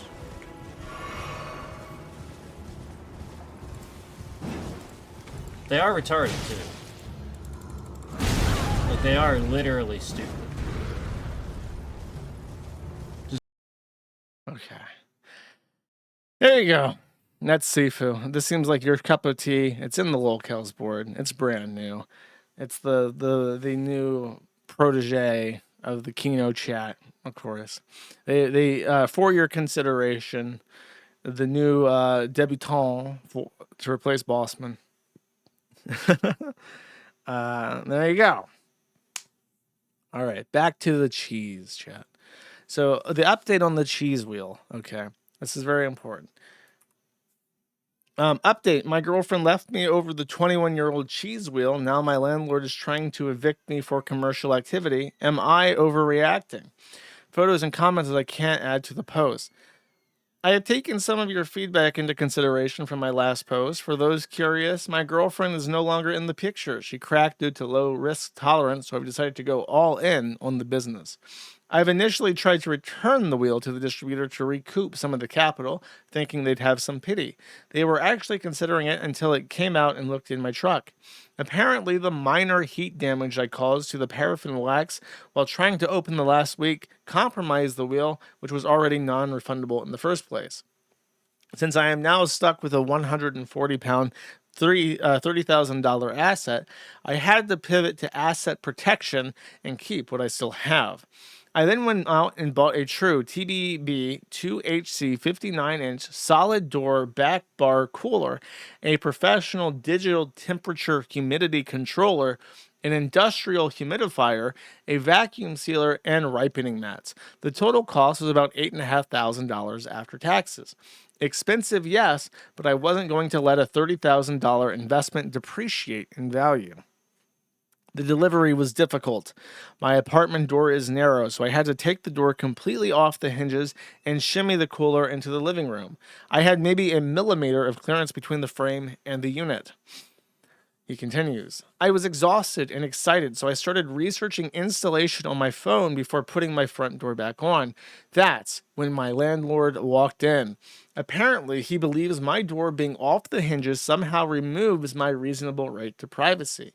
We already had a strained relationship because of my own use of the unit. He still holds a grudge because I was doing some light metal fabrication with a consumer plasma cutter in my kitchen a few months ago. He saw the cooler, the vacuum sealer, and the wheel of heritage cheese and started crying about commercial operations and fire hazards. I told him very clearly the cheese is for my personal consumption. There is nothing in my lease that limits how much dairy a tenant can own. The next morning, I found an eviction notice in my mailbox. It's riddled with spelling errors as if written in a haste. I'm preparing my defense for the landlord-tenant board. Am I overreacting? I'm being evicted over dietary preferences as far as the landlord is concerned, and I feel like this is an unlawful action.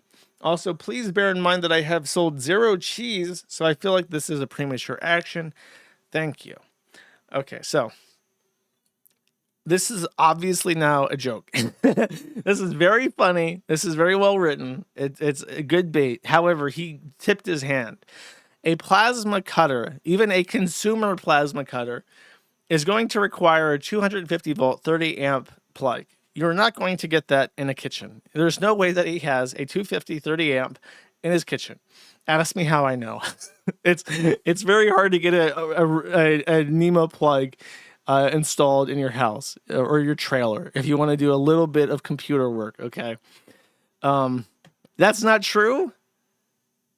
That's not true. You think that you can get a plasma cutter on a 125? I have a plasma cutter that runs really 15 amp.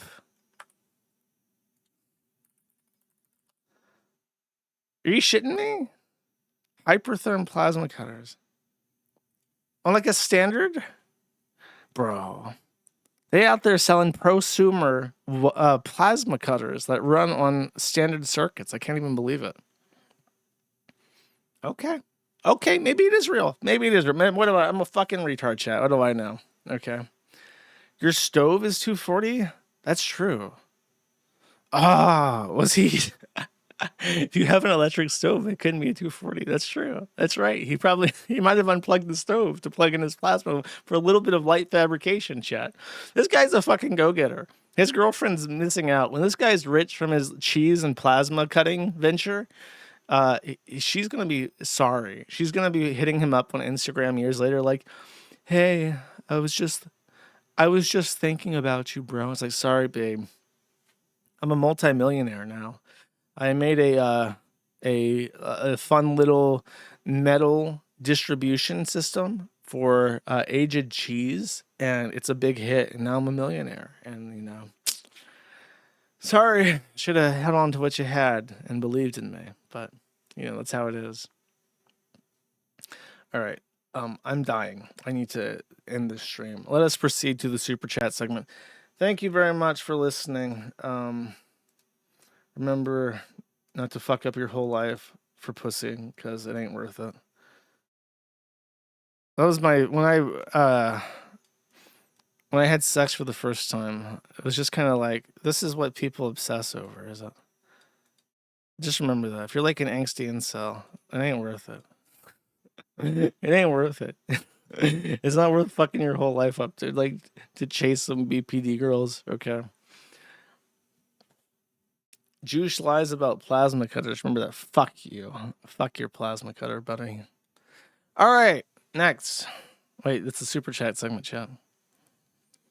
Kurt Eichenwald, anime masturbator for 845, says, glorious Kiwi Emperor, buck status broken, table status felted, turkey status massive, women not even once. You heard him here first, boys. Don't ever do it. Never, ever, woman. Well, thank you. Winter Soldier for a penny. Why do I have this? Why is this what did I do to my overlay to get pennies put into my fucking overlay? Thank you. Dork Weston for 5 says, man, oh no, it actually shows up on the screen. Oh no, I have to fix that. Man-made horrors beyond comprehension. The intro. Also, happy pizza day. You deserve it. Thank you. Thank you. I do truly fucking deserve some pizza. Hamburger for one says, B-jams. Thank you. Bussy Buffet for 13 says, your rant here. I think my eye hurts. My left fucking eyeball hurts. Can that suffice as a rant? Thank you. Long ring Longland for 10 says, what kind of AI coder are you? Do you copy paste into a website, or do you have an AI based IDE, something else? Also, your XMarchat link does not work. It should work. It works for everybody else. I use all three. I do use the website for big projects. I use the terminal for a bunch of stuff, and I use the IDE as well. I use the IDE when it's multiple projects slammed together, because it can cross the workspace threshold better. Thank you. Kakiku3257 for 20 says, happy birthday, neighbor. It's not my birthday. It's the forum's birthday 3 days ago. Thank you very much. Daddy Caddy for one says, Tom can be sexually violent and the women can be crazy. These truths are not mutually exclusive. Tell me about it.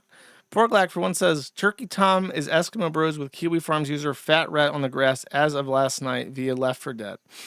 Good to know. Thank you. Super Empty Hero for 13 says, here's a 13 more years of Brit Bong crying every day about his Kiwi farm set. That guy is such a fucking loser. If you even acknowledge him, he's like remotivated it's like a wind up toy where you wind him up one time and he's going for like the next 10 fucking years. I don't know how that guy manages to get out of bed. I would be too demotivated to exist at that point. Thank you. Red Eyes Black Dragon for 5 says, I still can't believe you were once best friends with Gray Alien Kid from Area 51. What a weirdo. That's an old story. I think I've only told that a couple times. Yeah, I was. Bunker Housing for 5 says, hello, Josh and chat. Hello, Bunker Housing. Neighbor 2623 for 5 says, what's the over-under on Josh talks about FaZe Canucks implosion? Pretty high, apparently. Thank you. Euclid Sneed for $50 says, I'm at work now feeding wallabies and bandicoots. Have one Kayla nude unit. Wow. It's a very stable investment. Thank you very much. Josh for 3186 says, Kiwi Farms link. Oh boy, let's check it out. No one believes me that my life doesn't make any sense right now, but this is the way back to my hotel room, and it doesn't make any sense. I now have to leave my hotel room because of a flood. This is very weird. But what's going on here, okay? It's very bizarre. So there's some water moving here. Okay, cool. Won't walk in that. My feet are wet. And then we got some flooding, I guess? Okay, it's falling on me. But what even is going on, right? There's a thing, okay? At least I can like take a seat and actually rest. But then I have some what? Some Diet Dr. Pepper?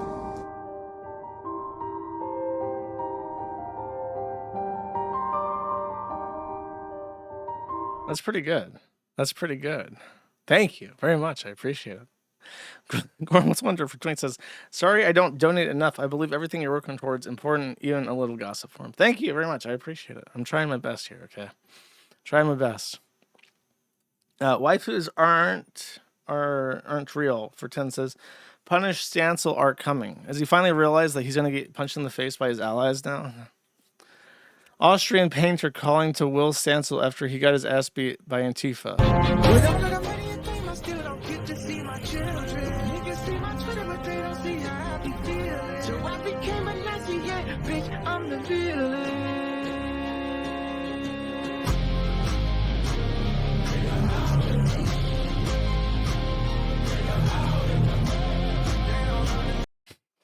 Okay, very cool. Thank you. Ace of Sneeds for 5 says, Ralph Amel never apologizes, Josh. It's very true. Very true. Thank you. Gator H1411 says for 2, hi, Jersh, would you ever do a radio interview? Probably not. I don't know. I don't really have anything to talk about. It's kind of the issue. Thank you. Mamatiki for 2 says, a whammon being a whammon, you live and you learn, King. So true, King. So true. Never trust him. Sneedberg Stein Goldman for 10 says, his dick is the vigorous thing ever. Yeah, kind of is. Thank you. MA Extremist for 5 says, I'd like to apologize for offending you last stream during the Super Chat segment. I know we'll never see eye to eye regarding VTubers, but that was no excuse for me to use distasteful verbiage. Thank you. John Nutt for 5 says, just admit you want to ruin him because you didn't like him. Your bitter attitude towards him shows how much you wanted this to ruin him. As I said, I think I'm one of the only people that liked Turkey Tom on the forum before this. But now he's got the BWC, so everyone's like, oh yeah, my boy's got the BWC, boy. David S877 for 25 says, e-girls not even once. Now that is so true, King. Thank you. Ballistic Characteristic for $50 says, lately at work I have always have too much to do to listen live, so I appreciate how quickly the VODs are up. Have a great weekend. Thank you very much. I'll try to get this one up fast too. Hawaiian Zen for $50 says, Jersh was ready. Ready for what? Ready for the stream? I did prepare a little bit. I felt like I had to prepare a little bit. Thank you very much. The Goose for 2 says, Josh, I'm mad and disappointed that you basically took the side of those 2 girls. As an apology to me specifically, you have to eat the Cheez-It 3-cheese frozen pizza, far better than any Euro cheese. I don't, man. Don't talk about it. I'm like weak. I haven't eaten. Okay, I had like an egg for breakfast. Now I'm like getting lightheaded. Okay, I need to like eat. I might eat pizza. I did not take their side, by the way. Unkind Naysayer for 2 says, glad to hear KF hosting the Epstein Files. My condolences for your upcoming suicide. It's tragic, but I had it coming. Gormless Wonder for 10 says, amazing clue deep cut. Thank you. It's one of my favorite movie soundtracks. Ginjada 1900 for 10 says, I heard that Sagittarius Shoddy was visiting Florida. Would you care to comment on your recent whereabouts? If you say the dinosaur cave, we will understand without you saying it directly. That is all. I have never, and I would never even consider for even a fucking nanosecond going within like smelling distance of Sagittarius Shoddy. Okay, don't even do me like that. Dino for 2 says, Suffa VTuber and Turkey Tom Destiny fans. Suffa. Barely Bearable Bard for 5 says, Josh, I'm almost done with a useless degree and I'm scared of my local job prospects. So I use something like Free Code Camp and Learn to Code. Can't hurt. Yeah, I can teach you to code now. You don't have to go to no fucking camp. It really doesn't hurt to know how the computers work, bro. Unadvised for $20 says, the cheese fact of the week. Cheese is mentioned in 2 books of New King James Bible, in the book of Samuel and the book of Job. A reading from Job 10:10 Did you not pour me out like milk and curdle me like cheese? Fascinating. Thank you very much for your biblical cheese story. Gypsy Harlow for 10 says, I am once again showing My Secret Garden, a nonfiction book about interviews of women's frankly kinkle fantasies from the 70s between ages of 20 to 60. Lays out humans just do this. I got bad news. I mean, fetishes exist, but like people are just wrong about fetishes. First of all, I've watched the fucking Handmaid's Tale. I watched season 1. Anyone who thinks that the Handmaid's Tale is a fetish is retarded. That show is a nonstop series of psychological tortures. Nobody is getting off to that shit. It exists as like propaganda against religion, but it does not exist as a fetish for fucking anybody. As far as like rape fantasies, it's about like a guy being like obsessed with a woman, but that woman has to already be into him. Like that's the point. It's like the vampire obsession. Like I'll do anything for you, boring plain Jane girl with the magic smelly blood that smells so good. You're just like so special to me. I'm like so obsessed with you, bro. It's like I can't even contain myself. Like your blood just smells so fucking good that I just want to suck it right now. But like I just love you so much. I can't hurt you like that. Like that's the fantasy. It's not being raped by fucking Ethan Ralph in the face.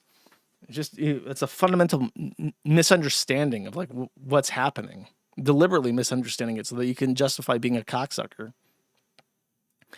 TB Deluxe for 5 says, the Tom shit damaged your streak cred, but recommending those ginger shots last stream killed it. Tried one and it gave me the shits. I'm suing you for medical malpractice. They work for me, bud. Sucks to be you. Maybe you got a shitty one. Thank you. Bean Wienerstein for 1 says, Kiwi Farms dating app win. On the way out the fucking door, I guess. Don't take my kidneys for 5 says, stalker child, enjoy pizza, bro. I would fucking kill for pizza right now. I have no idea. Pancake Luchador for 5 says, have a good one, Josh. Thank you. You too. Defias Pillager for 1 says, New York Post, Olive Garden cook commits suicide in most gruesome way. Kitchen cops?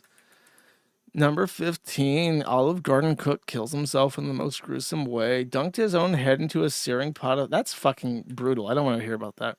About True Video 1 for 20 says, could you play Kaya Dungeon real quick, please? I don't have it on me. I'm sorry.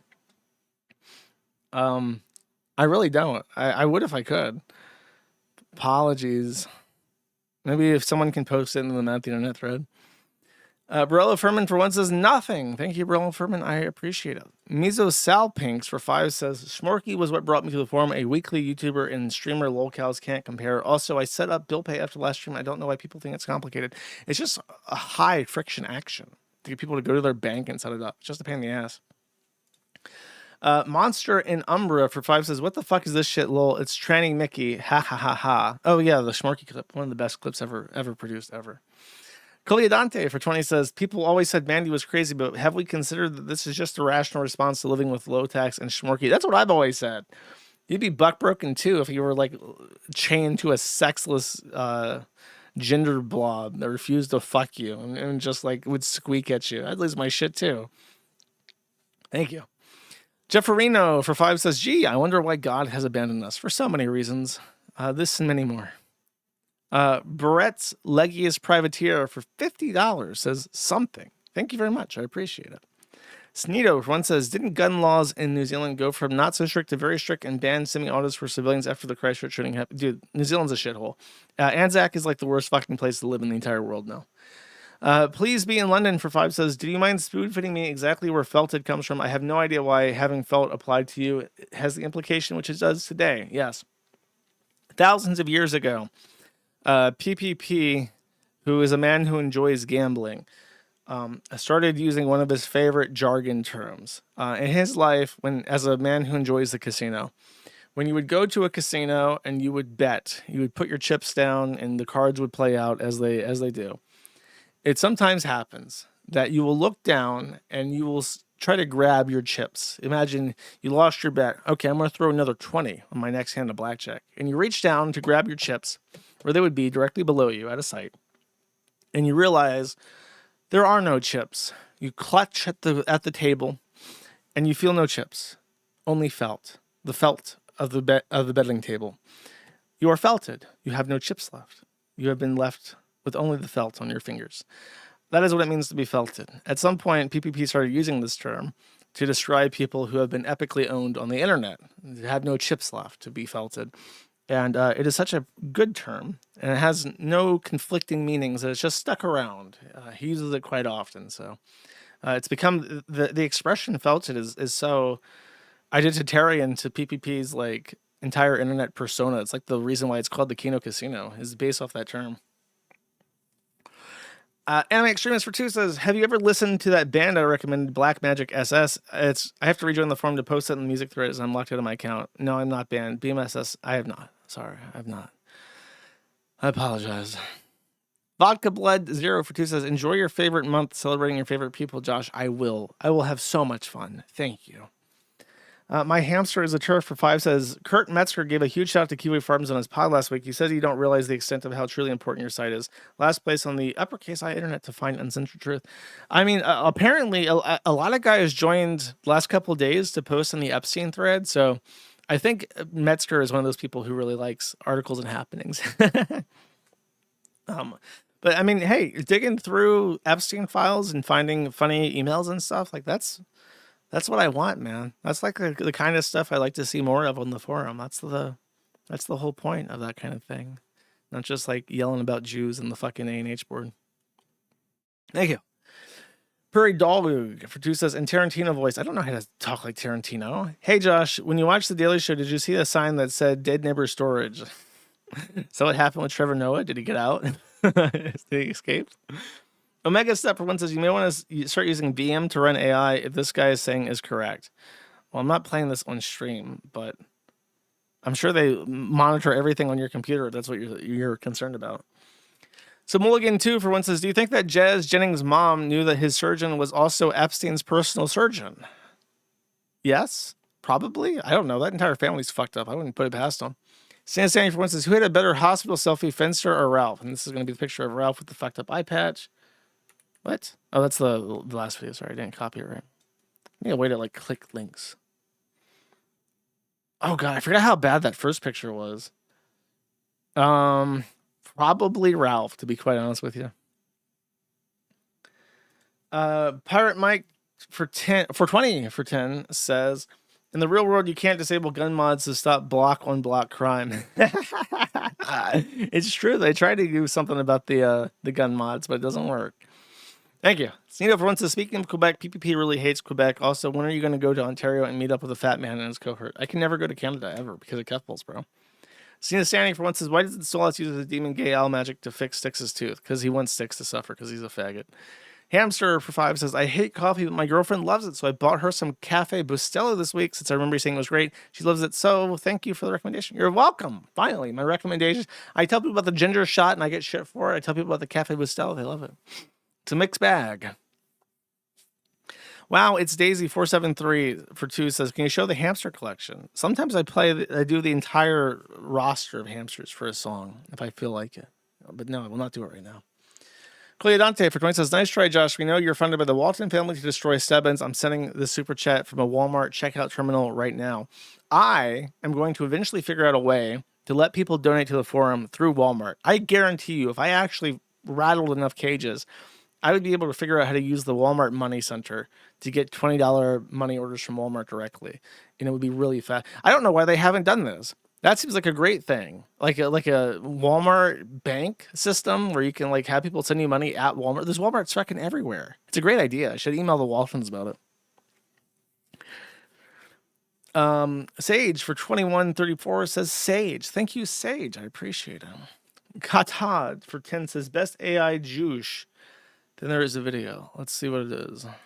Well, if I pass out, I apologize. I feel like I'm about to faint. Yeah. Motherfucker. What's up, nigga? Gangsta rap, nigga. Never. Nigga. I'm 100% nigga. Nigga. I'm 200% nigga. I'm that nigga. Why do police hate niggas? Nigga. The haters does not takes is bigger.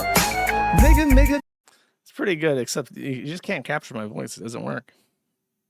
Thank you. Sandy for one says he's friends with Jack Murphy and Ricada. I'm supposed to be shocked that he's a fag. No, you're not, actually. Matter of fact, you're not. Hawaiian Zen for 10 says Elijah's been fired from multiple Con Inc. jobs for being a pervert. The Rift or Grift TV was supposed to be like the Groy perversion of the Daily Wire. Wow, that's a fucking pitch right there. Thank you. Quali Dante for 10 says Milo is an expert in blackmail. By comparison, Turkey Tom is a relative amateur in handling blackmail. Tom's blackmail folder was small and he was hesitant to use his blackmail. You should talk to Milo. He should spill his guts to Milo Yiannopoulos about his situation so Milo can give him some tips.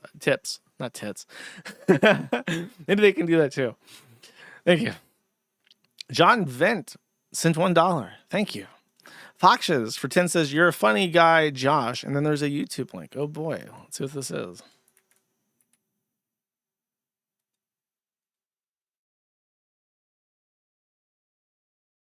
It's like the Scout from TF2. I'm funny. A funny human being. A funny song. A funny picture. A funny day. What's a funny interesting about movie. psychopaths is that they're just like us. They eat, they talk, they make friends, they sleep, walk, read, swim. A funny dog. A funny fact. Knock knock. Who's there? A funny joke. A funny show. A funny feeling. A funny tragedy. Okay, I get it. It's like a creepypasta. Thank you. Enough of that. Bothering me. Logistical Nightmare for 20 says, oh boy, another delightful episode of my favorite show on the uppercase I internet. Have a great weekend, Josh. Thank you. I shall. I appreciate it. Aceless Needs for 5 says, if Elijah wanted a beard, he could have returned the favor on Ralph. The smell would have probably given him away, though. I don't even know what that means. Thank you.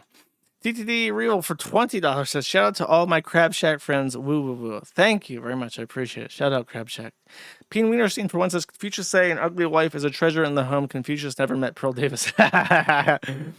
Very thankful for him.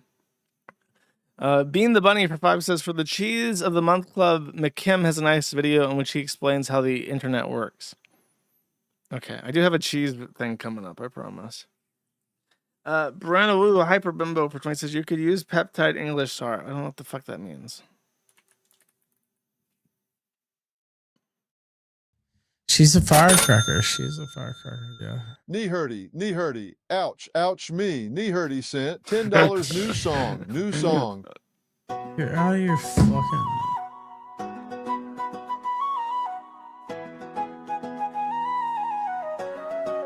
Please, God. Peptide English, please. Peptide English, I don't know what peptide English is. for me. This can't be. VIP likes, ooh. VIP likes, welcome to all of you. Ah! Oh, wait. Holy shit. So, this is unrelated. I went to go search something, and usually the way that I wanted to search peptide English, so like a Neanderthal, I typed in Goog into my search, which defaults to Bing. And they've changed this recently. They used to show, like, if you tried to search Google, it would just take you to, like, their search page so that you would think that you're, like, on Google or whatever. They recently changed this so that when you type in Goog, it actually puts the search with, like, a Google-looking thing, like, in the middle with, like, their colors, but it doesn't say Google. So that you think, oh, I'm on Google, because it's like centered on the front, like the center of the page. It looks just like it if you just like blink and miss it. So they're like tricking you. You type in Google on Bing, you get like a fake Google page. So that it's like, yes, you are on the Google, Means I don't know what a peptide English is.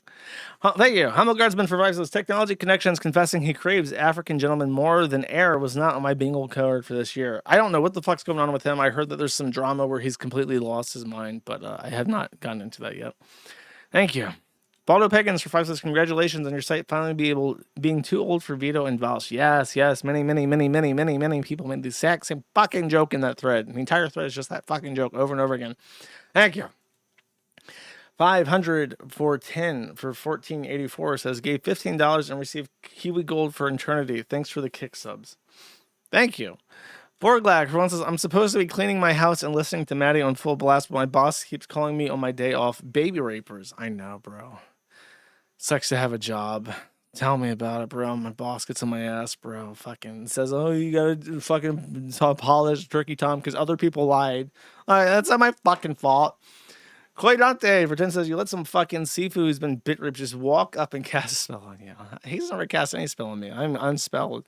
Please unban me. It says, please unban me. Hans Asperger for 150 says, yeah. Crispy Legs for 10 says, happy Friday. Thank you very much. Happy Friday to you too. About Tree Video 1 for 5 says, his name was Robert Paulson. It's true. I've heard that's true. Thank you. Not Even Numerals for 5 says, nice show. Is this working now? Yes, it is. Thank you. Purpurs for 10 says, may I be unbanned on KF? Please, sir. User Purpurs, thank you for your consideration. I'm not logged into my admin account, so I can't do anything if I wanted to. I don't know. You might suck. You might be like a terrible person. Why would I? I don't know. I can't make that judgment. Sneedo for 10 says, average Minnesota resident, and then there's a Twitter link. Okay, let's see. Went there to record because there's Nazis in our city, and if there's Nazis in our I can do what I want. I'm gonna be there to watch them. What do you do? The mayor, we've I don't seen care. how he's talked about You take it easy. this issue. You guys see this? We need to The make aggression? sure that we're standing up for each other. He came over threatening me. We need to take care. Trannies are so fucking ugly, bro. How do you walk around like that and not just fucking hang yourself?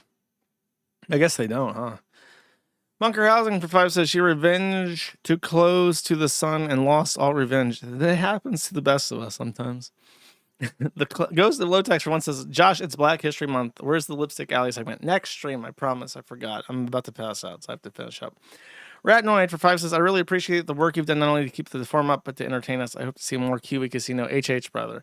Yeah, Hulk Hogan, brother. I have a thing planned with PPP on Valentine's Day. Oh, it's actually a really good idea. So it'll probably be a lot of fun. Okay. Dios Mio La Creatura for 2 says, marry young, marry a girl with the same religion, a good relation. Marry a girl virgin, make sure she's not a social media addict. It's literally that easy. Atheist plus 30 have shit odds. Good advice, bro. Haramburger for 2 says, your rant here, the rant will stick for 3 minutes. By continuing, you acknowledge and agree that the Rumble T&C and privacy policy apply. Buy and send. Thank you. Very inspiring. John Doe Darius for 5 says, 9 out of 10 stream, great fucking stream. Thank you very much. I appreciate it.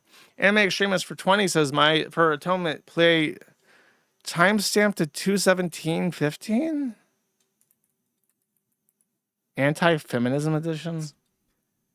VTuber Nationalist says, Devin, can you please tell my friend Carl that I love him as my white brother in arms, but he needs to stop acting like a nigger and his hatred of VTubers.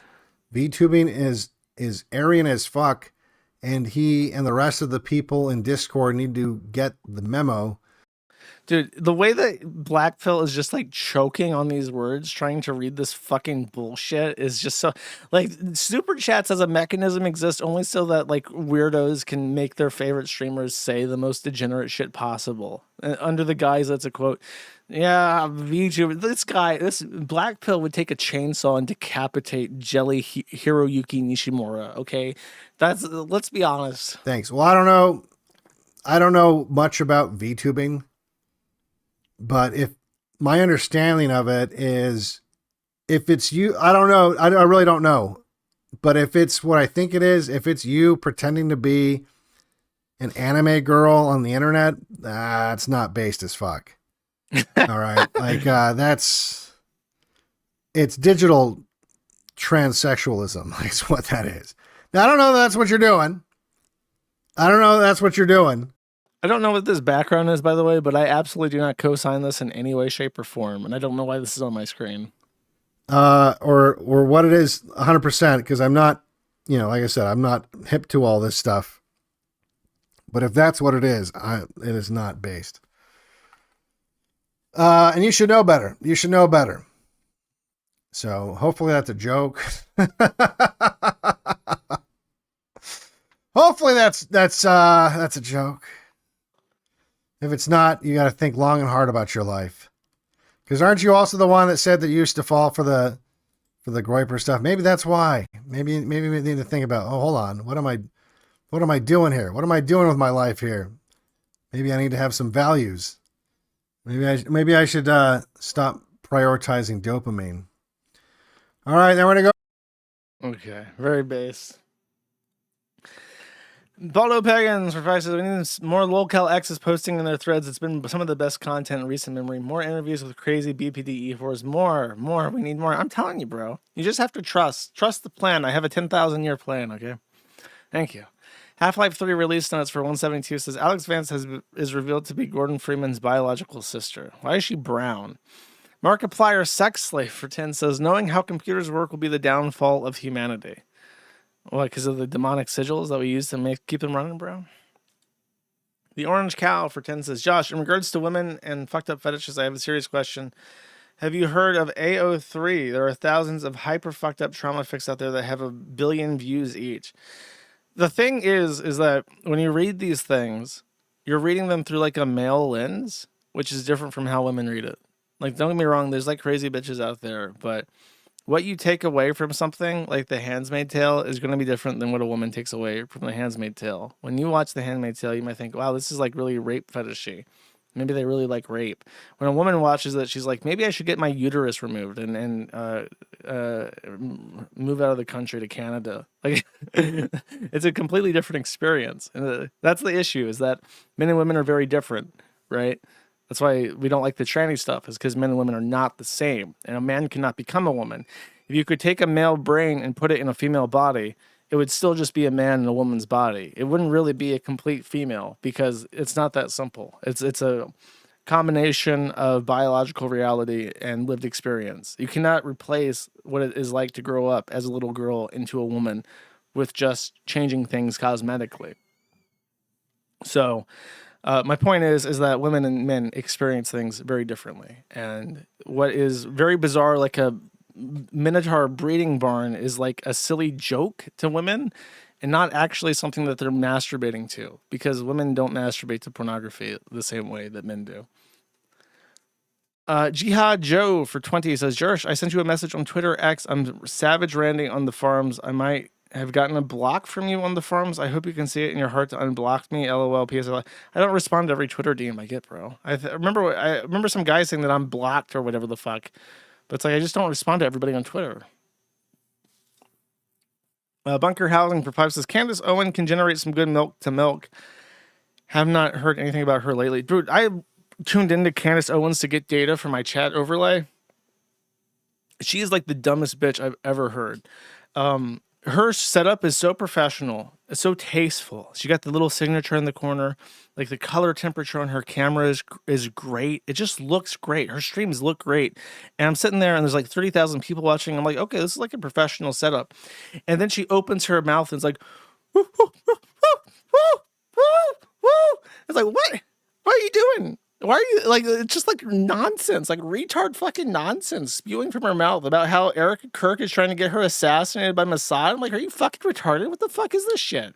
It's like actual, like brain damage content, like on the most professional stage I've ever seen. Octavia sales rep for 20 says, no comment, only cash. The best kind of super chat. Thank you very much. Verdier for 5 says, say $5 for Dear Vor. I did. Thank you. Hamster for 2 says, have you been hit by any of those frozen falling iguanas yet? No? Thank you. Zogcog Feed Sneed for 10 says, Josh is so pussy whipped, it's unreal. Handmaids is porn retard. If you're actually this naive about women, they will literally walk over you, brother. How are you taking these horrors seriously now? Have you watched it? It's like legit like a horror show. I don't know how anyone could watch that and be like, dude, this is like, dude, they want to be like raped. They want to be like concubined in like this weird sexless relationship where they have to like stare at another woman's face awkwardly while a guy they don't know is like raping them. It's like their secret fetish. Like, you think that you're actually a fucking retard and you deserve to be unhappy. I don't know.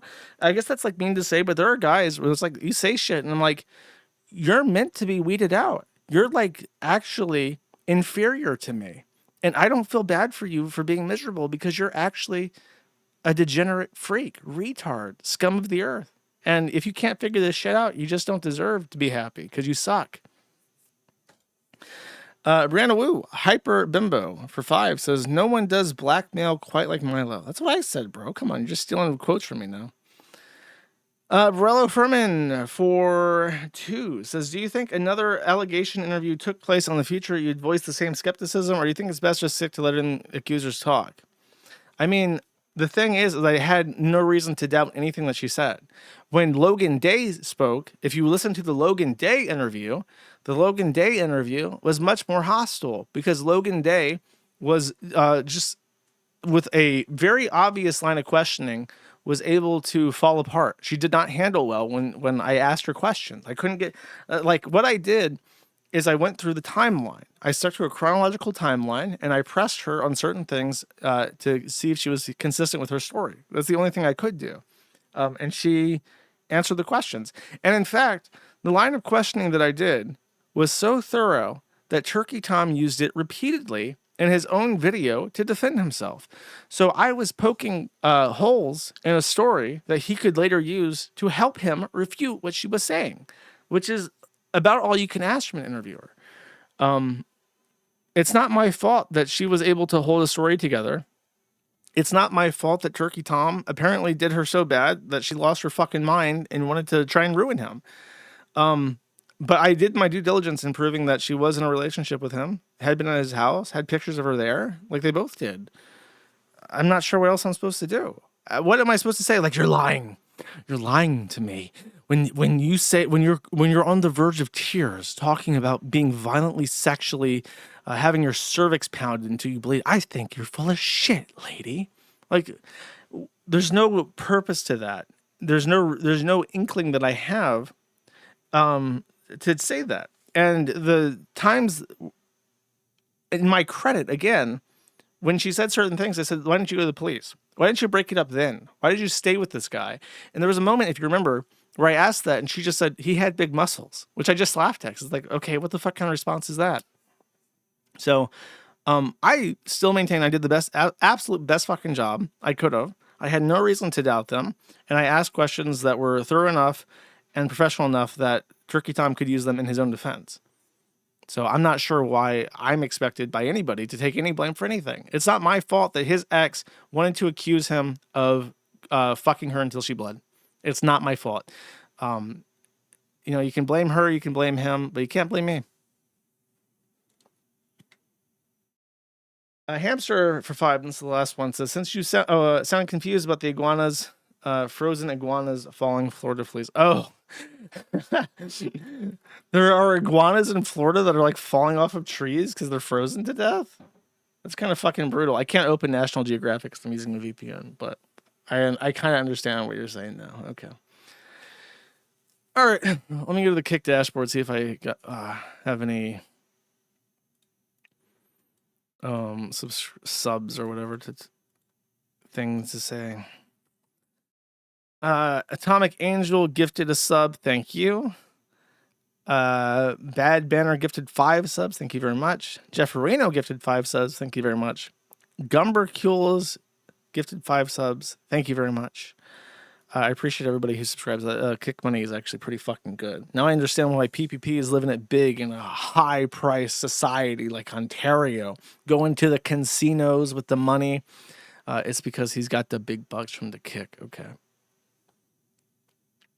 Okay. That's it. Thank you for watching. Sorry if you're mad. I did everything right. I did everything correct. It's not my fucking fault that people lied. There's only so much I can do, and cervical inspections are not my thing. So I'm not going to be like, okay, spread your legs. I got to check for some bruising here. I got to check for some bruising. Make sure you're telling the truth, bud. All right. Where's my song at?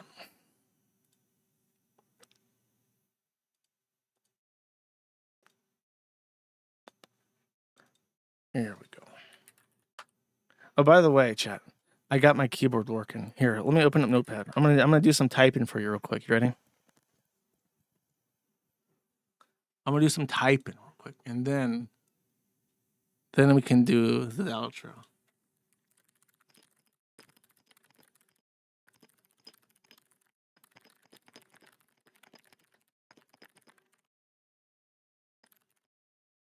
Isn't it nice, chat? Isn't it nice? This is what's really important to me, is making sure that my keyboard sounds nice when I type. All right. Thank you for watching. Take it easy. So this is like 8 fucking times. Where's my fucking song at? Bye-bye. Bye-bye. Bye-bye.